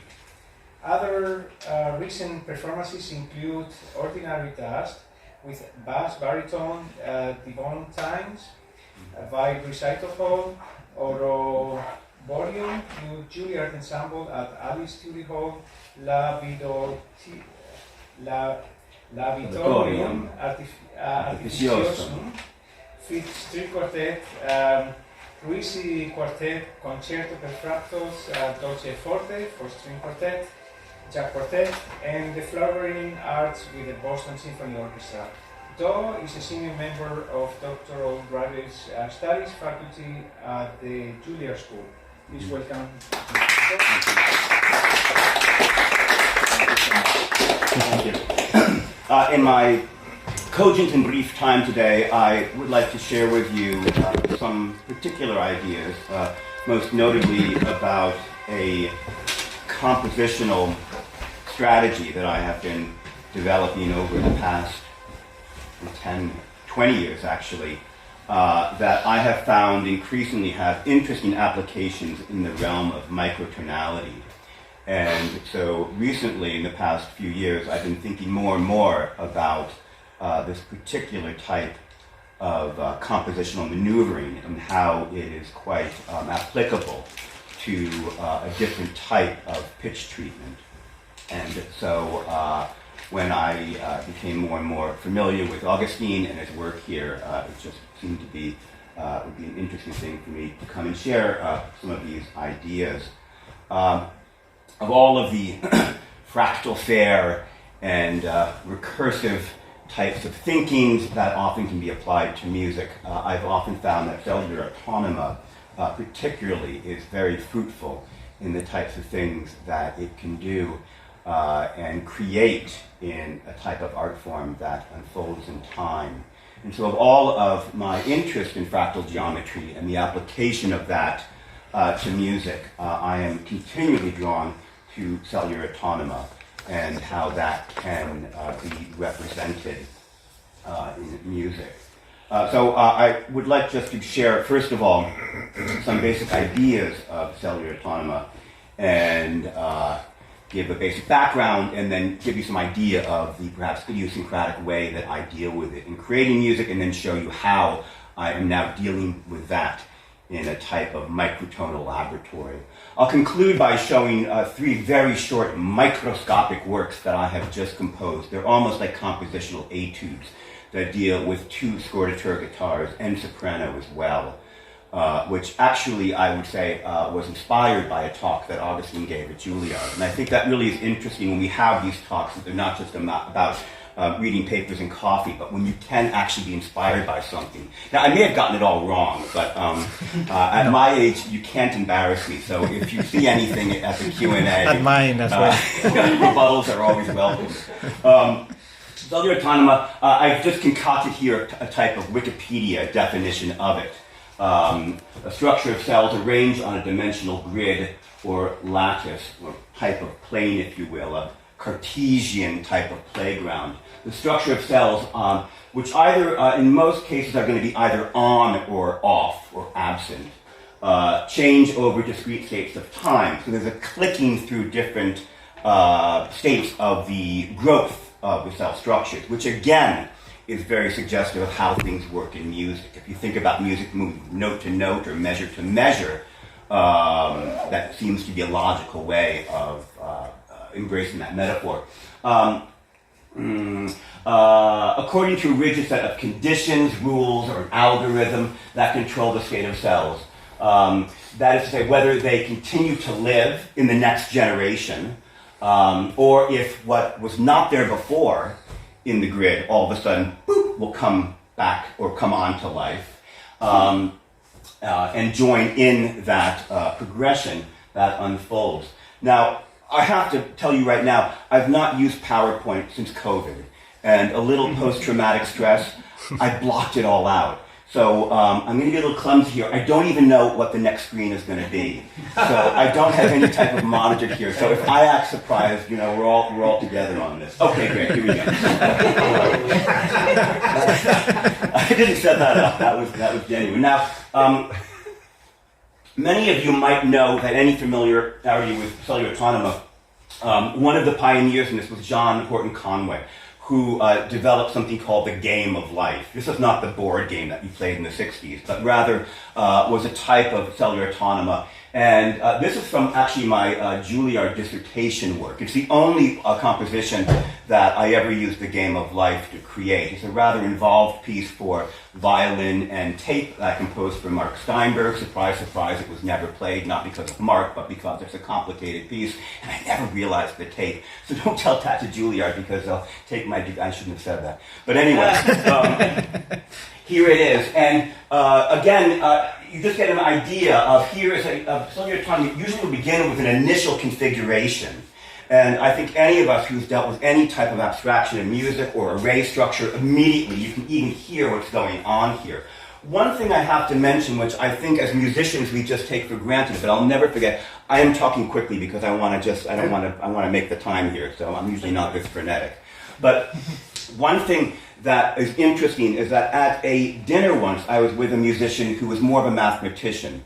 And he took me to task. He said, why do you musicians, when you are dealing with these nonlinear or these visual representations in music, why do you always think about this idea of pitch going up and down and the Cartesian elements, the x and y. And, there are many different ways that visual things can be translated into music. And I said, well, you're right. But we really need to acknowledge, I think, in music, how often we deal with, on a very deep and intrinsic level, metaphors in everything that we do. I mean, what is a piece of music? It is the score you have in hand, sure it is, but it is also what you hear on stage. Let me tell you, what you have in your Beethoven score and what you actually hear with the vibrations hitting your ears, those are two very different things. And yet as musicians, we can understand how deeply connected they are.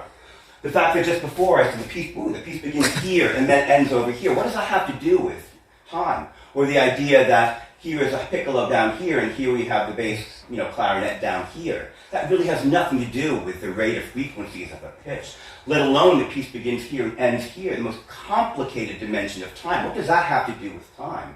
Maybe a better metaphor is this. Woo, right? I don't know. So anyway, I just have that as a disclaimer that when you look at this, I have always, I think almost always dealt in the mappings of the cellular autonoma grids with the idea of time unfolding this way, and that's a low note, and that's a high note. And you know what? Why muddy the water? So I just want you to be aware of that. What you can see here is already faded because this work is from 1993, in which we have a counterpoint of events unfolding here. There are 3 different lines of music which will occur simultaneously, and one idea moves to the next that we have right here. This is the background structure. You can see my title up there is very dated. When I studied at Oberlin with Richard Hoffman, who was the last student of Schoenberg, he said, every modernist piece has to be a pleur. So this is not called trajectory, it's called trajectories, which I think a very kind of Darmstadt title. Here's the opening of it, just to give you the idea of the work. The violin is down here. Yeah, good luck. And here's the taper, and here are the different cells that unfold. The idea would be that you would have these configurations that would come back almost like meteors, and they would grow, and when they would bump into each other, then they would grow even further. I know that if I really had my act together, I would have a PowerPoint and you'd see it unfolding in time. But for any of you who have seen these types of cellular growth that occur, I think my puppet show gives you an idea, and you can always YouTube it later.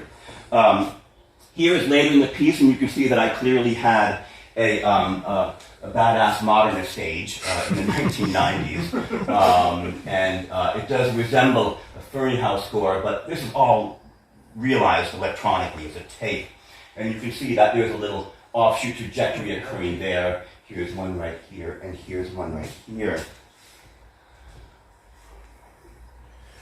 From a later work, an opera Krafterlando, Dramma per musica e fractals, continued the idea of cellular autonoma in a perhaps more complicated way. In that particular work, tiny little Baroque fragments would be grown throughout the course of the opera. During the 1990s, I was applying a lot of these ideas and other types of fractal ideas to little chunks of 12-tone rows because that was my environment. But increasingly I became aware that if you're going to grow something, and you're growing something that's already kind of contextual, like if I write a 12-tone row or have an atonal fragment, you've never heard it before. So how do you know how it's growing? I became increasingly drawn to the idea that if you took something that had a rhetorical, archetypal type of sweep, if it was tonal, if it had a type of Baroque affect that we've all heard before, then when I begin to grow it like a madman, it's much more easier to actually index and track how it's being grown. Especially if some of these ideas of cellular autonoma are based on what a lot of scientists believe are natural codes of nature. So why not take a little sequential passage from the Baroque period and grow it with the same type of DNA structure that you might find in a tree? And I've always found that very compelling. Stephen Wolfram is one of the significant pioneers in cellular autonoma, and he's very much drawn to the idea that from basic types of rules that you have, things can grow. And often he's very drawn to the idea of things that grow in a complicated way and complex way. because that sometimes defies intuition. If you have a very basic way that something's going to change over generation, it should give you a pattern over and over again. But he was bedazzled by the fact that some of his different algorithms, there's the algorithm on top, would create chaos. And so he's beginning to think that maybe nature is actually, and the chaotic texture, if you will, of nature is made from very simple types of algorithms. This is his Rule 90, which would imply that there are a lot of rules, and they are. And if you see here, when Wolfram deals with his automata, he begins with a single note on top.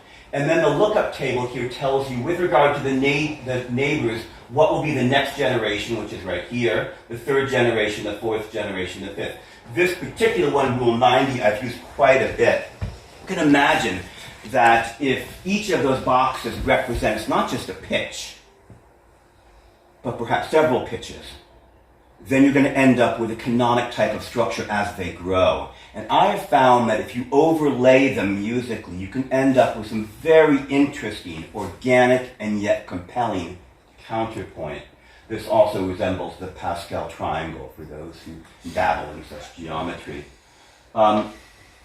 Here is the climactic moment of Crackulando when one of the musical fragments, you see it right here, which is from Handel's Orlando Furioso, throughout interpolated the opera, it gets larger and larger.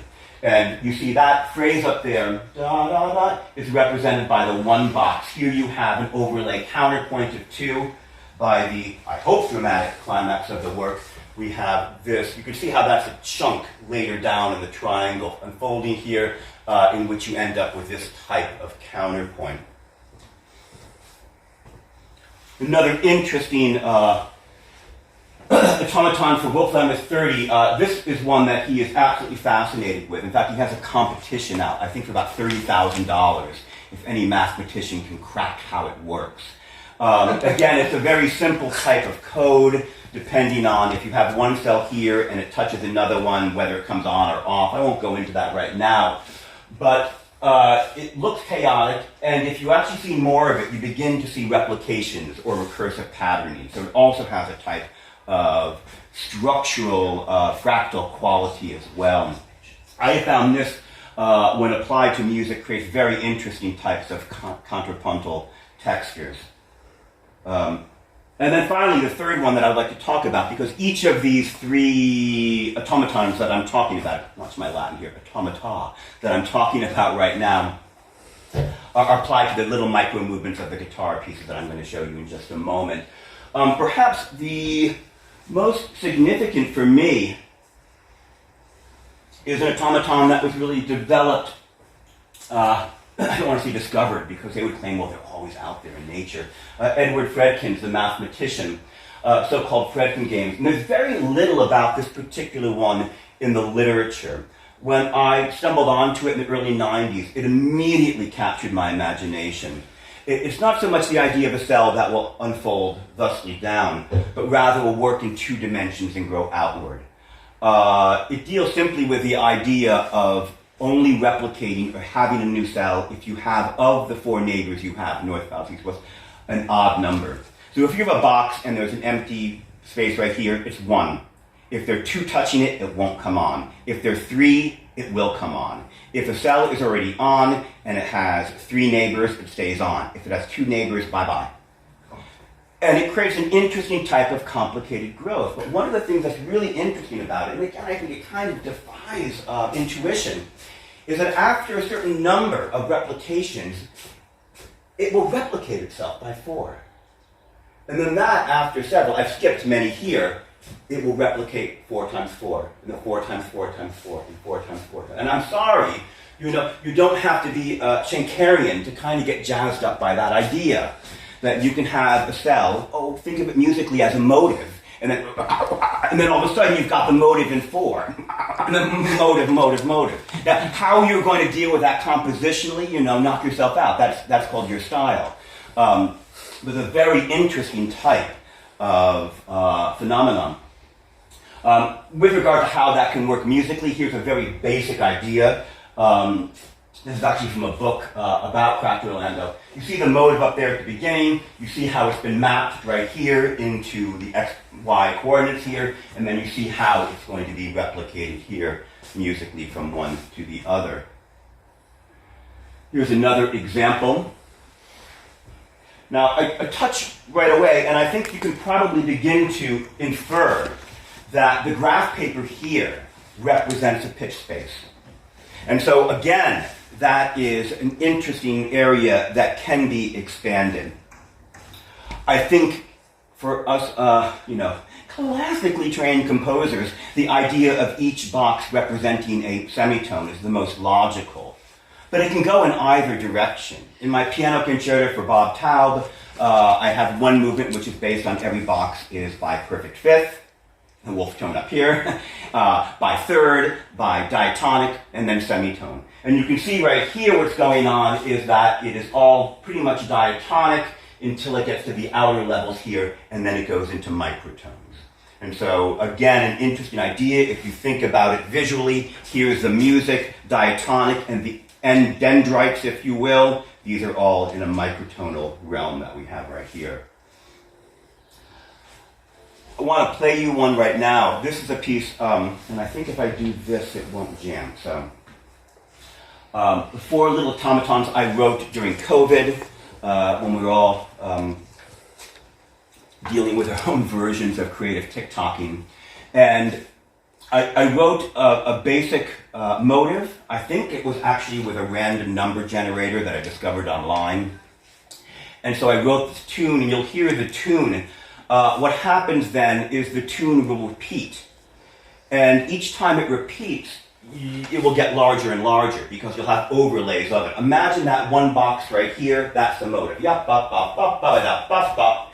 And then I've got 2 boxes down here as my Wolfram diagram unfolds, but now they're going to be in canon. Yup, bop, bop, together. Now what happens, that will make the music more. I take the original one then and I overlay it, but I stretch it out. And so you end up with really interesting polyrhythms when you do this. Let's see this works. We're going to get an ad here.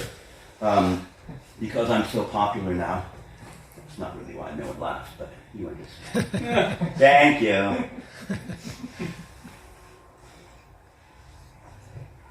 I hope it works. I'll check. Yeah. Great. Yes. At Juilliard, I still use YouTube because it's the most robust. But I always have to give trigger warnings of Applebee's and whatnot before it comes up. You know what I mean.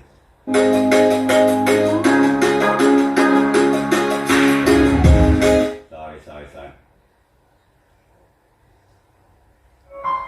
Okay, let me start this again.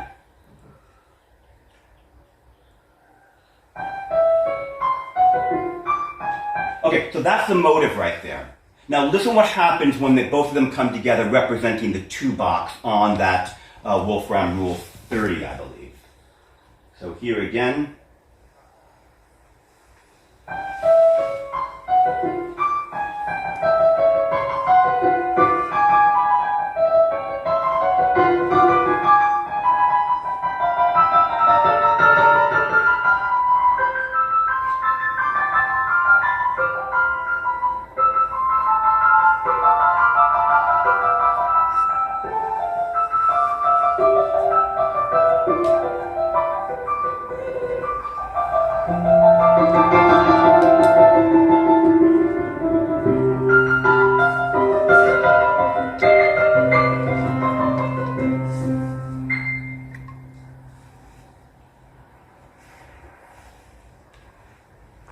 You end up getting a type of phasing, which of course everyone loves because it sounds good when it happens and when it's played tightly and accurately. But I also am delighted when you get these things that feel like a type of natural agglomeration growth. It kind of grows, it ebbs and flows.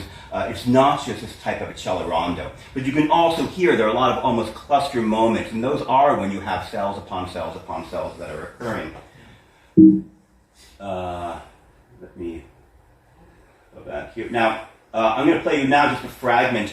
And Cellular Automata, often, for most of the time, I deal earlier on with the idea that each time I have a new growth, I would actually condense it.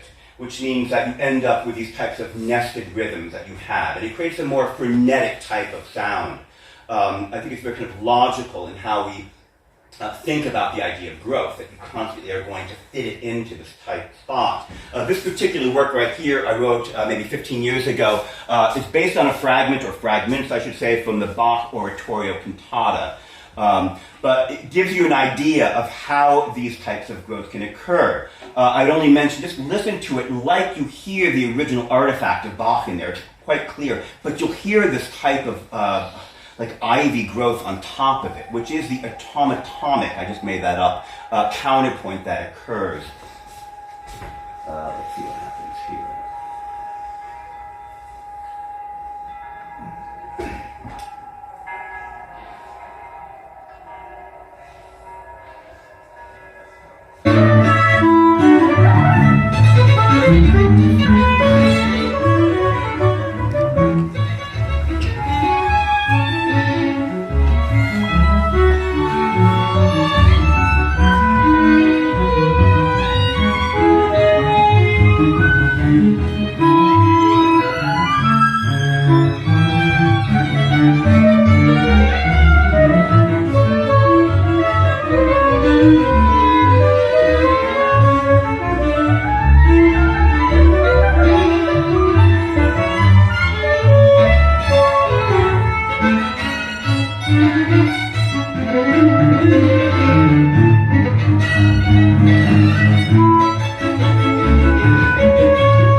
Quality, and I'll never forget when Yehudi Weiner said, you know, your music is interesting. It always sounds like you're on the verge of parody, but you never go that far. And I said, thank you. But you can see how it can anger some people even, and not understanding what I'm doing with this. For time's sake, let me just show one other example of an actual opera. And these are just excerpts very quickly, but it gives you an idea of how that cellular automata can be applied to fragments of Baroque music and built up into something rather new. The bells in the back will just add a Cajun sheen, so I don't mind that. Thank you.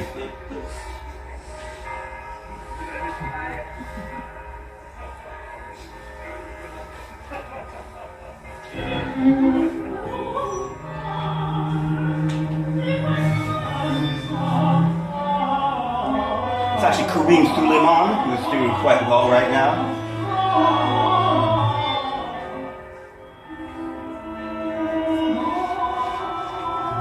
So there's that original fragment. It's Mary Mackenzie, High Tinchin, and Anthony Ross Costanzo, who is rather a superstar now.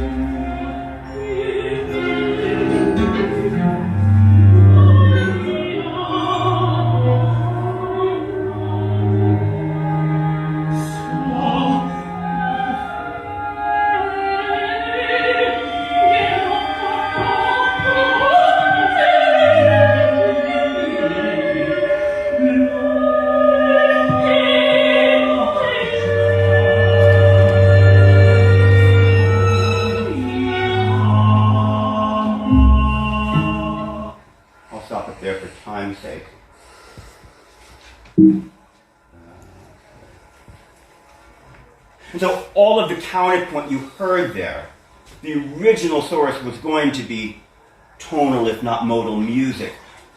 But the more modern counterpoint is coming from that cell growth that you hear. Now, Augustine, I've got 10 minutes, maybe? Yes. Yes. Yes. So, a diminutive work in which I was thinking about how could I extend this type of idea of cellular growth, dealing it, mapping it not on the diatonic or chromatic, but involving microtonal type of sheen as well. And so 3 short movements for Scordatura guitar and soprano.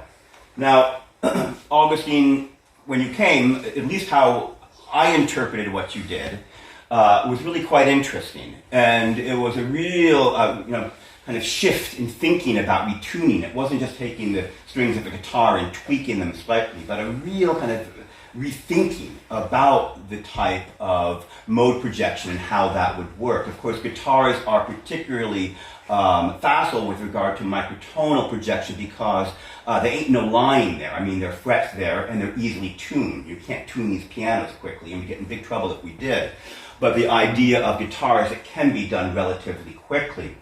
In this situation, the 6 strings of the guitar, they're all tuned to begin with to the same note. All open Bs that you see right here. So each of these strings here, that's your natural tuning of the guitars, are tuned to the B here. What type of stress that puts on the instrument, I wouldn't know, but I hope it would be okay. Yes. Then, with regard to each of the subsequent Bs that you have, they are just a little bit lower in dividing it into 5 different intervals of 6 pitches altogether. So between one string and the next higher on the fret, if here's my higher semitone on the fret, there are going to be 6 different versions of this until we get to the lower semitone right here. One of the interesting things about technology now that really is quite, I think, approachable is that we can hear it back. So conceptually, I didn't know if this would make any type of musical sense, but in the idea of how that would play out, yeah, I think so. So the very first work, these are texts based on fragments from Michelangelo.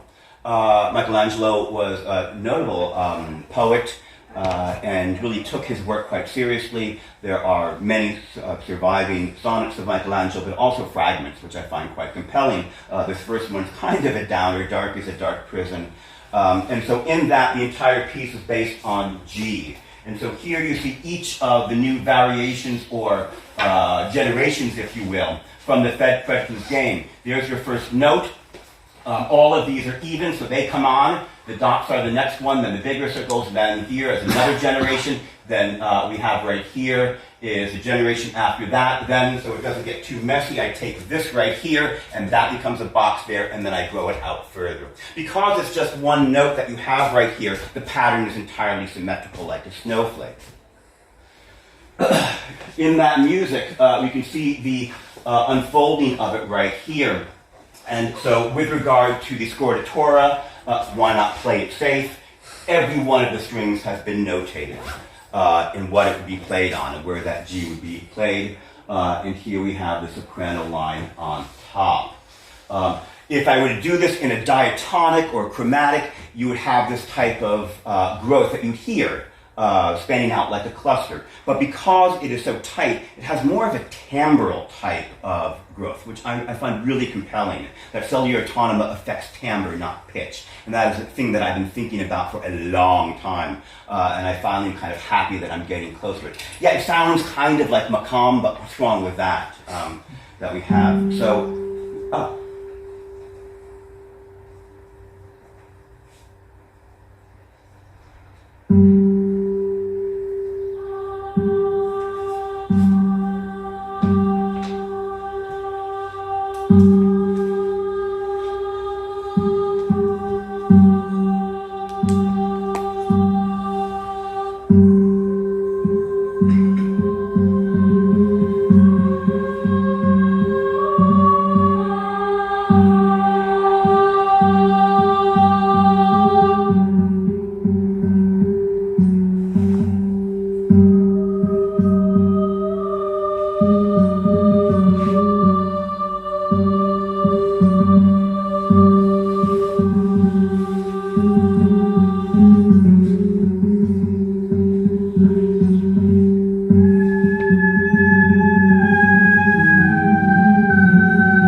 before you yell at me and say that this is a rookie mistake, this sounds like a score written by a high school kid who just discovered MIDI, who can play like that, you should be aware that a lot of those really fast notes on the guitar are strumming.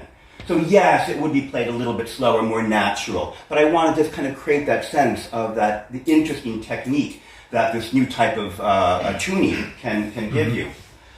It's based on Rule 30. Here is Wolfram 90, and that is going to affect the second movement here.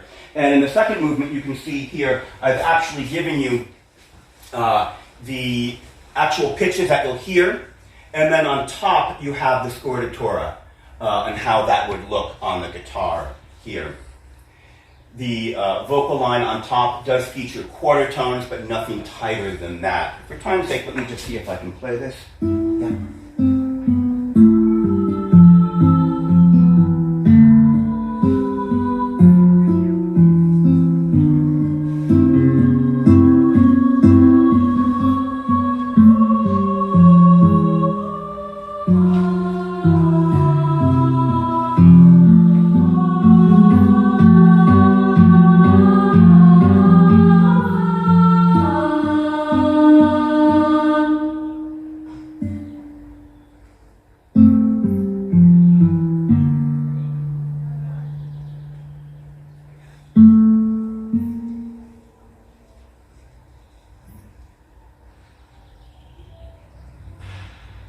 Can't scroll as it goes because the music will cut off. Here is the actual sense of the counterpoint. If you look at the boxes here from the Pascal, da-da-dee-da, then you've got two yada-yada, and then yada-da-da. And what's interesting is that the other guitar, as this canon unfolds, will have 4 in the time of this larger, 4 in the time of the larger, 4 in the time of the larger. And I could talk more about that later, but I don't want to break my rhythm right now. But it's an interesting thing that I'm doing there in trying to create the illusion of what happens visually when we actually look at a fractal. Rule 30. Rule 30 is going to be based on the final movement here, one of my favorite little fragments of Michelangelo. It's often translated a sweet abode in hell, but I think the actual translation is room. But I like space because I'm talking about pitch space, so I think it works here. And here again, you can see yada-da-da-da, basic kind of thorough bass pattern. That's a type of the second note should be an E, but it's a 6 chord, an augmented 4/2, 6 chord. In fact, that's the same harmony I think of WTC1 that you just had on the board here.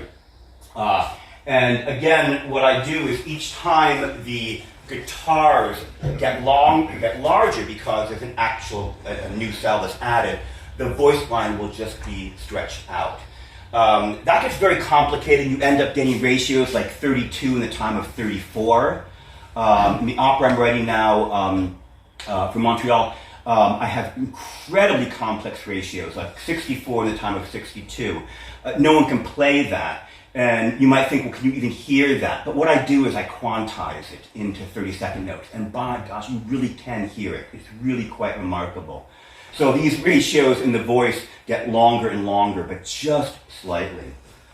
Here's the work that we have here. Again, here is the actual music, and here's the Scordatura, which looks nothing like what the actual music is and what you get here. This has more of a type of pop music sheen about it. But I like the fact that the oxymoron or the contrast you have between sweet, which you hear, and then hell in what you hear. Each time there is an overlap of a new box of cells, it goes down in increments. So you actually hear the cannons dropping. Let's see if that comes through.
at the end. I couldn't scroll there because you can use the music playback.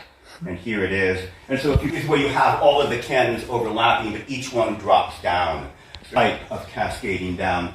It's interesting. When I heard back, it originally sounded not so much like Bach, but more like Radiohead, which I was quite delighted with. You know, because they do a lot of this type of stuff. Yes, I love this right? band. Yeah, Yeah. fantastic.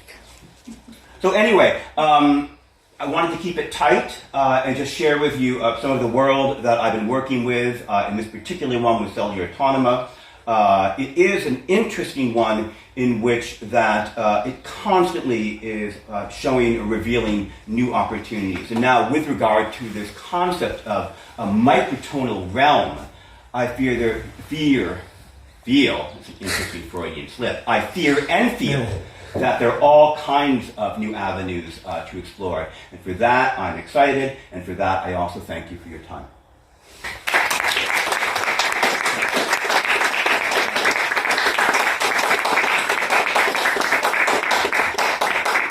Thank you very much, Jonathan, for your passion, for your energy, your secrets. I don't know if I would tell so many secrets about my music. You know, I got to a point at my age when I said, you know what? It can't hurt now. You know? Yes. Thank you for your presentation. Thank you. And I was also personally dealing with cellular automatons myself a couple of years ago. But I was wondering if you ever tried rewriting systems like L system, for example, which has also really, or if you are always dealing with just with Wolfram. No. In fact, my first avenue into fractal geometry was actually Stravinsky rotational arrays. And Milton Babbitt hinted that Charles Warren was dealing with fractals.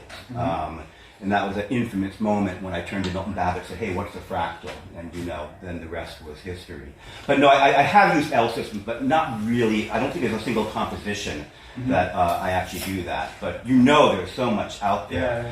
One real quick anecdote. One of the reasons why I got into this, I remember I was in a bookstore in Columbia, and I was in the music section. And I was getting really discouraged because, you know, the book, the Linda Ronstadt, Chuck Berry, there's nothing wrong with it, great, you know, composers, but, you know, you're not going to get the Bob Morris book there anymore. And it was music, mathematics, and there was one book called Combinatorial Structures and Design, and I cracked it open, and it looked like music to me. So it was interesting. Yes? Yeah, thank you for this beautiful presentation. So, of course, these structures are quite familiar because I'm teaching every year algorithmic composition, and so I give also to the students explain how they work. But of course, the composition, the crucial thing is of course the mapping, and because I think there is no straightforward way that you have to do it.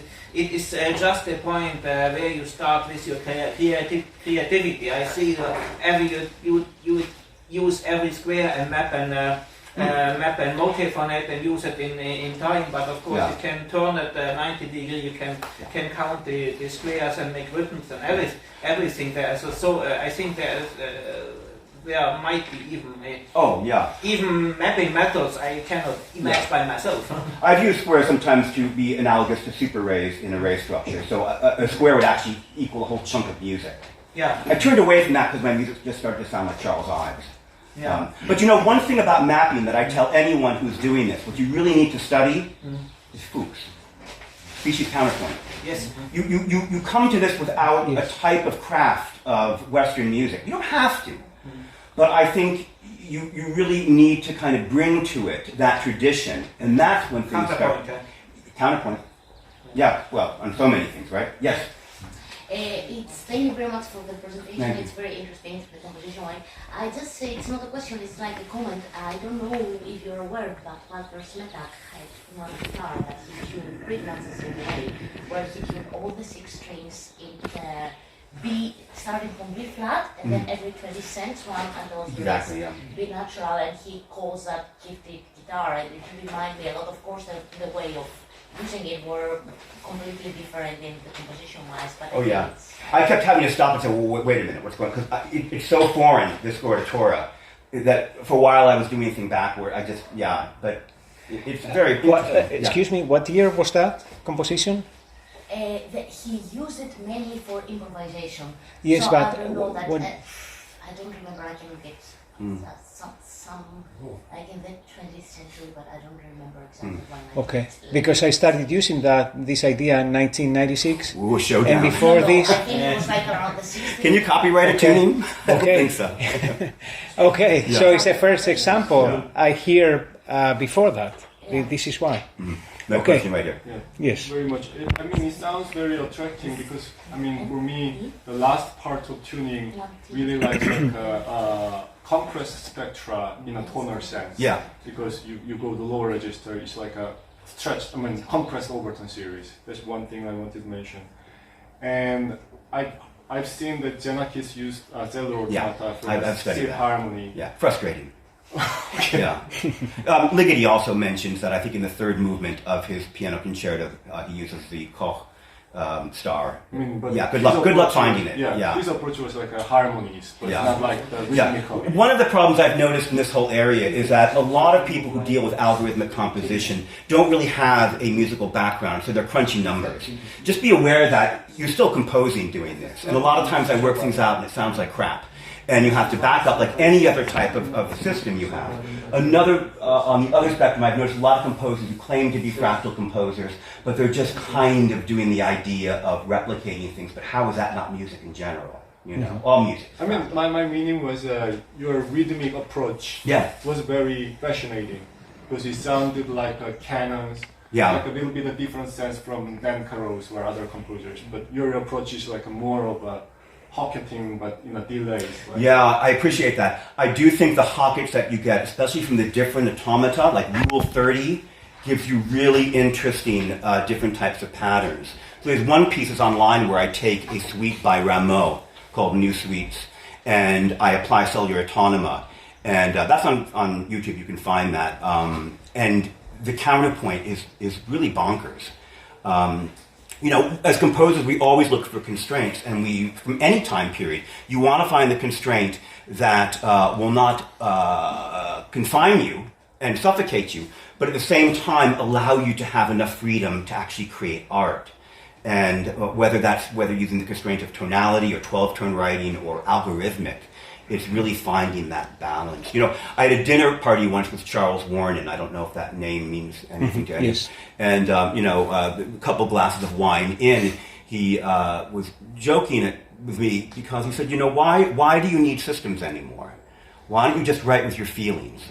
Now, Charles was a modernist hardcore composer, so that comment was meant to be kind of pat, kind of, silly. But he meant it. He meant it. And he even mentions in his composition book, so-called semi-simple variations or composition, that after you learn everything, art in the Zen of 12-tone writing, forget it, and then just compose, which of course is exactly the opposite of what Stravinsky said. But I told Charles, I said, look, if I just write what I want to write, I'm going to write the same piece over and over again. I need to be a little bit off balance. I need to have a kind of constraint that will make me make discoveries that I wouldn't make if I didn't have those types of constraints. But that is not just with this, any type of composition. I think we always should be looking for that type of approach, which is exactly how we feel, will get us the kind of music we can't even imagine yet, but also make us uncomfortable. A little bit. Mm-hmm.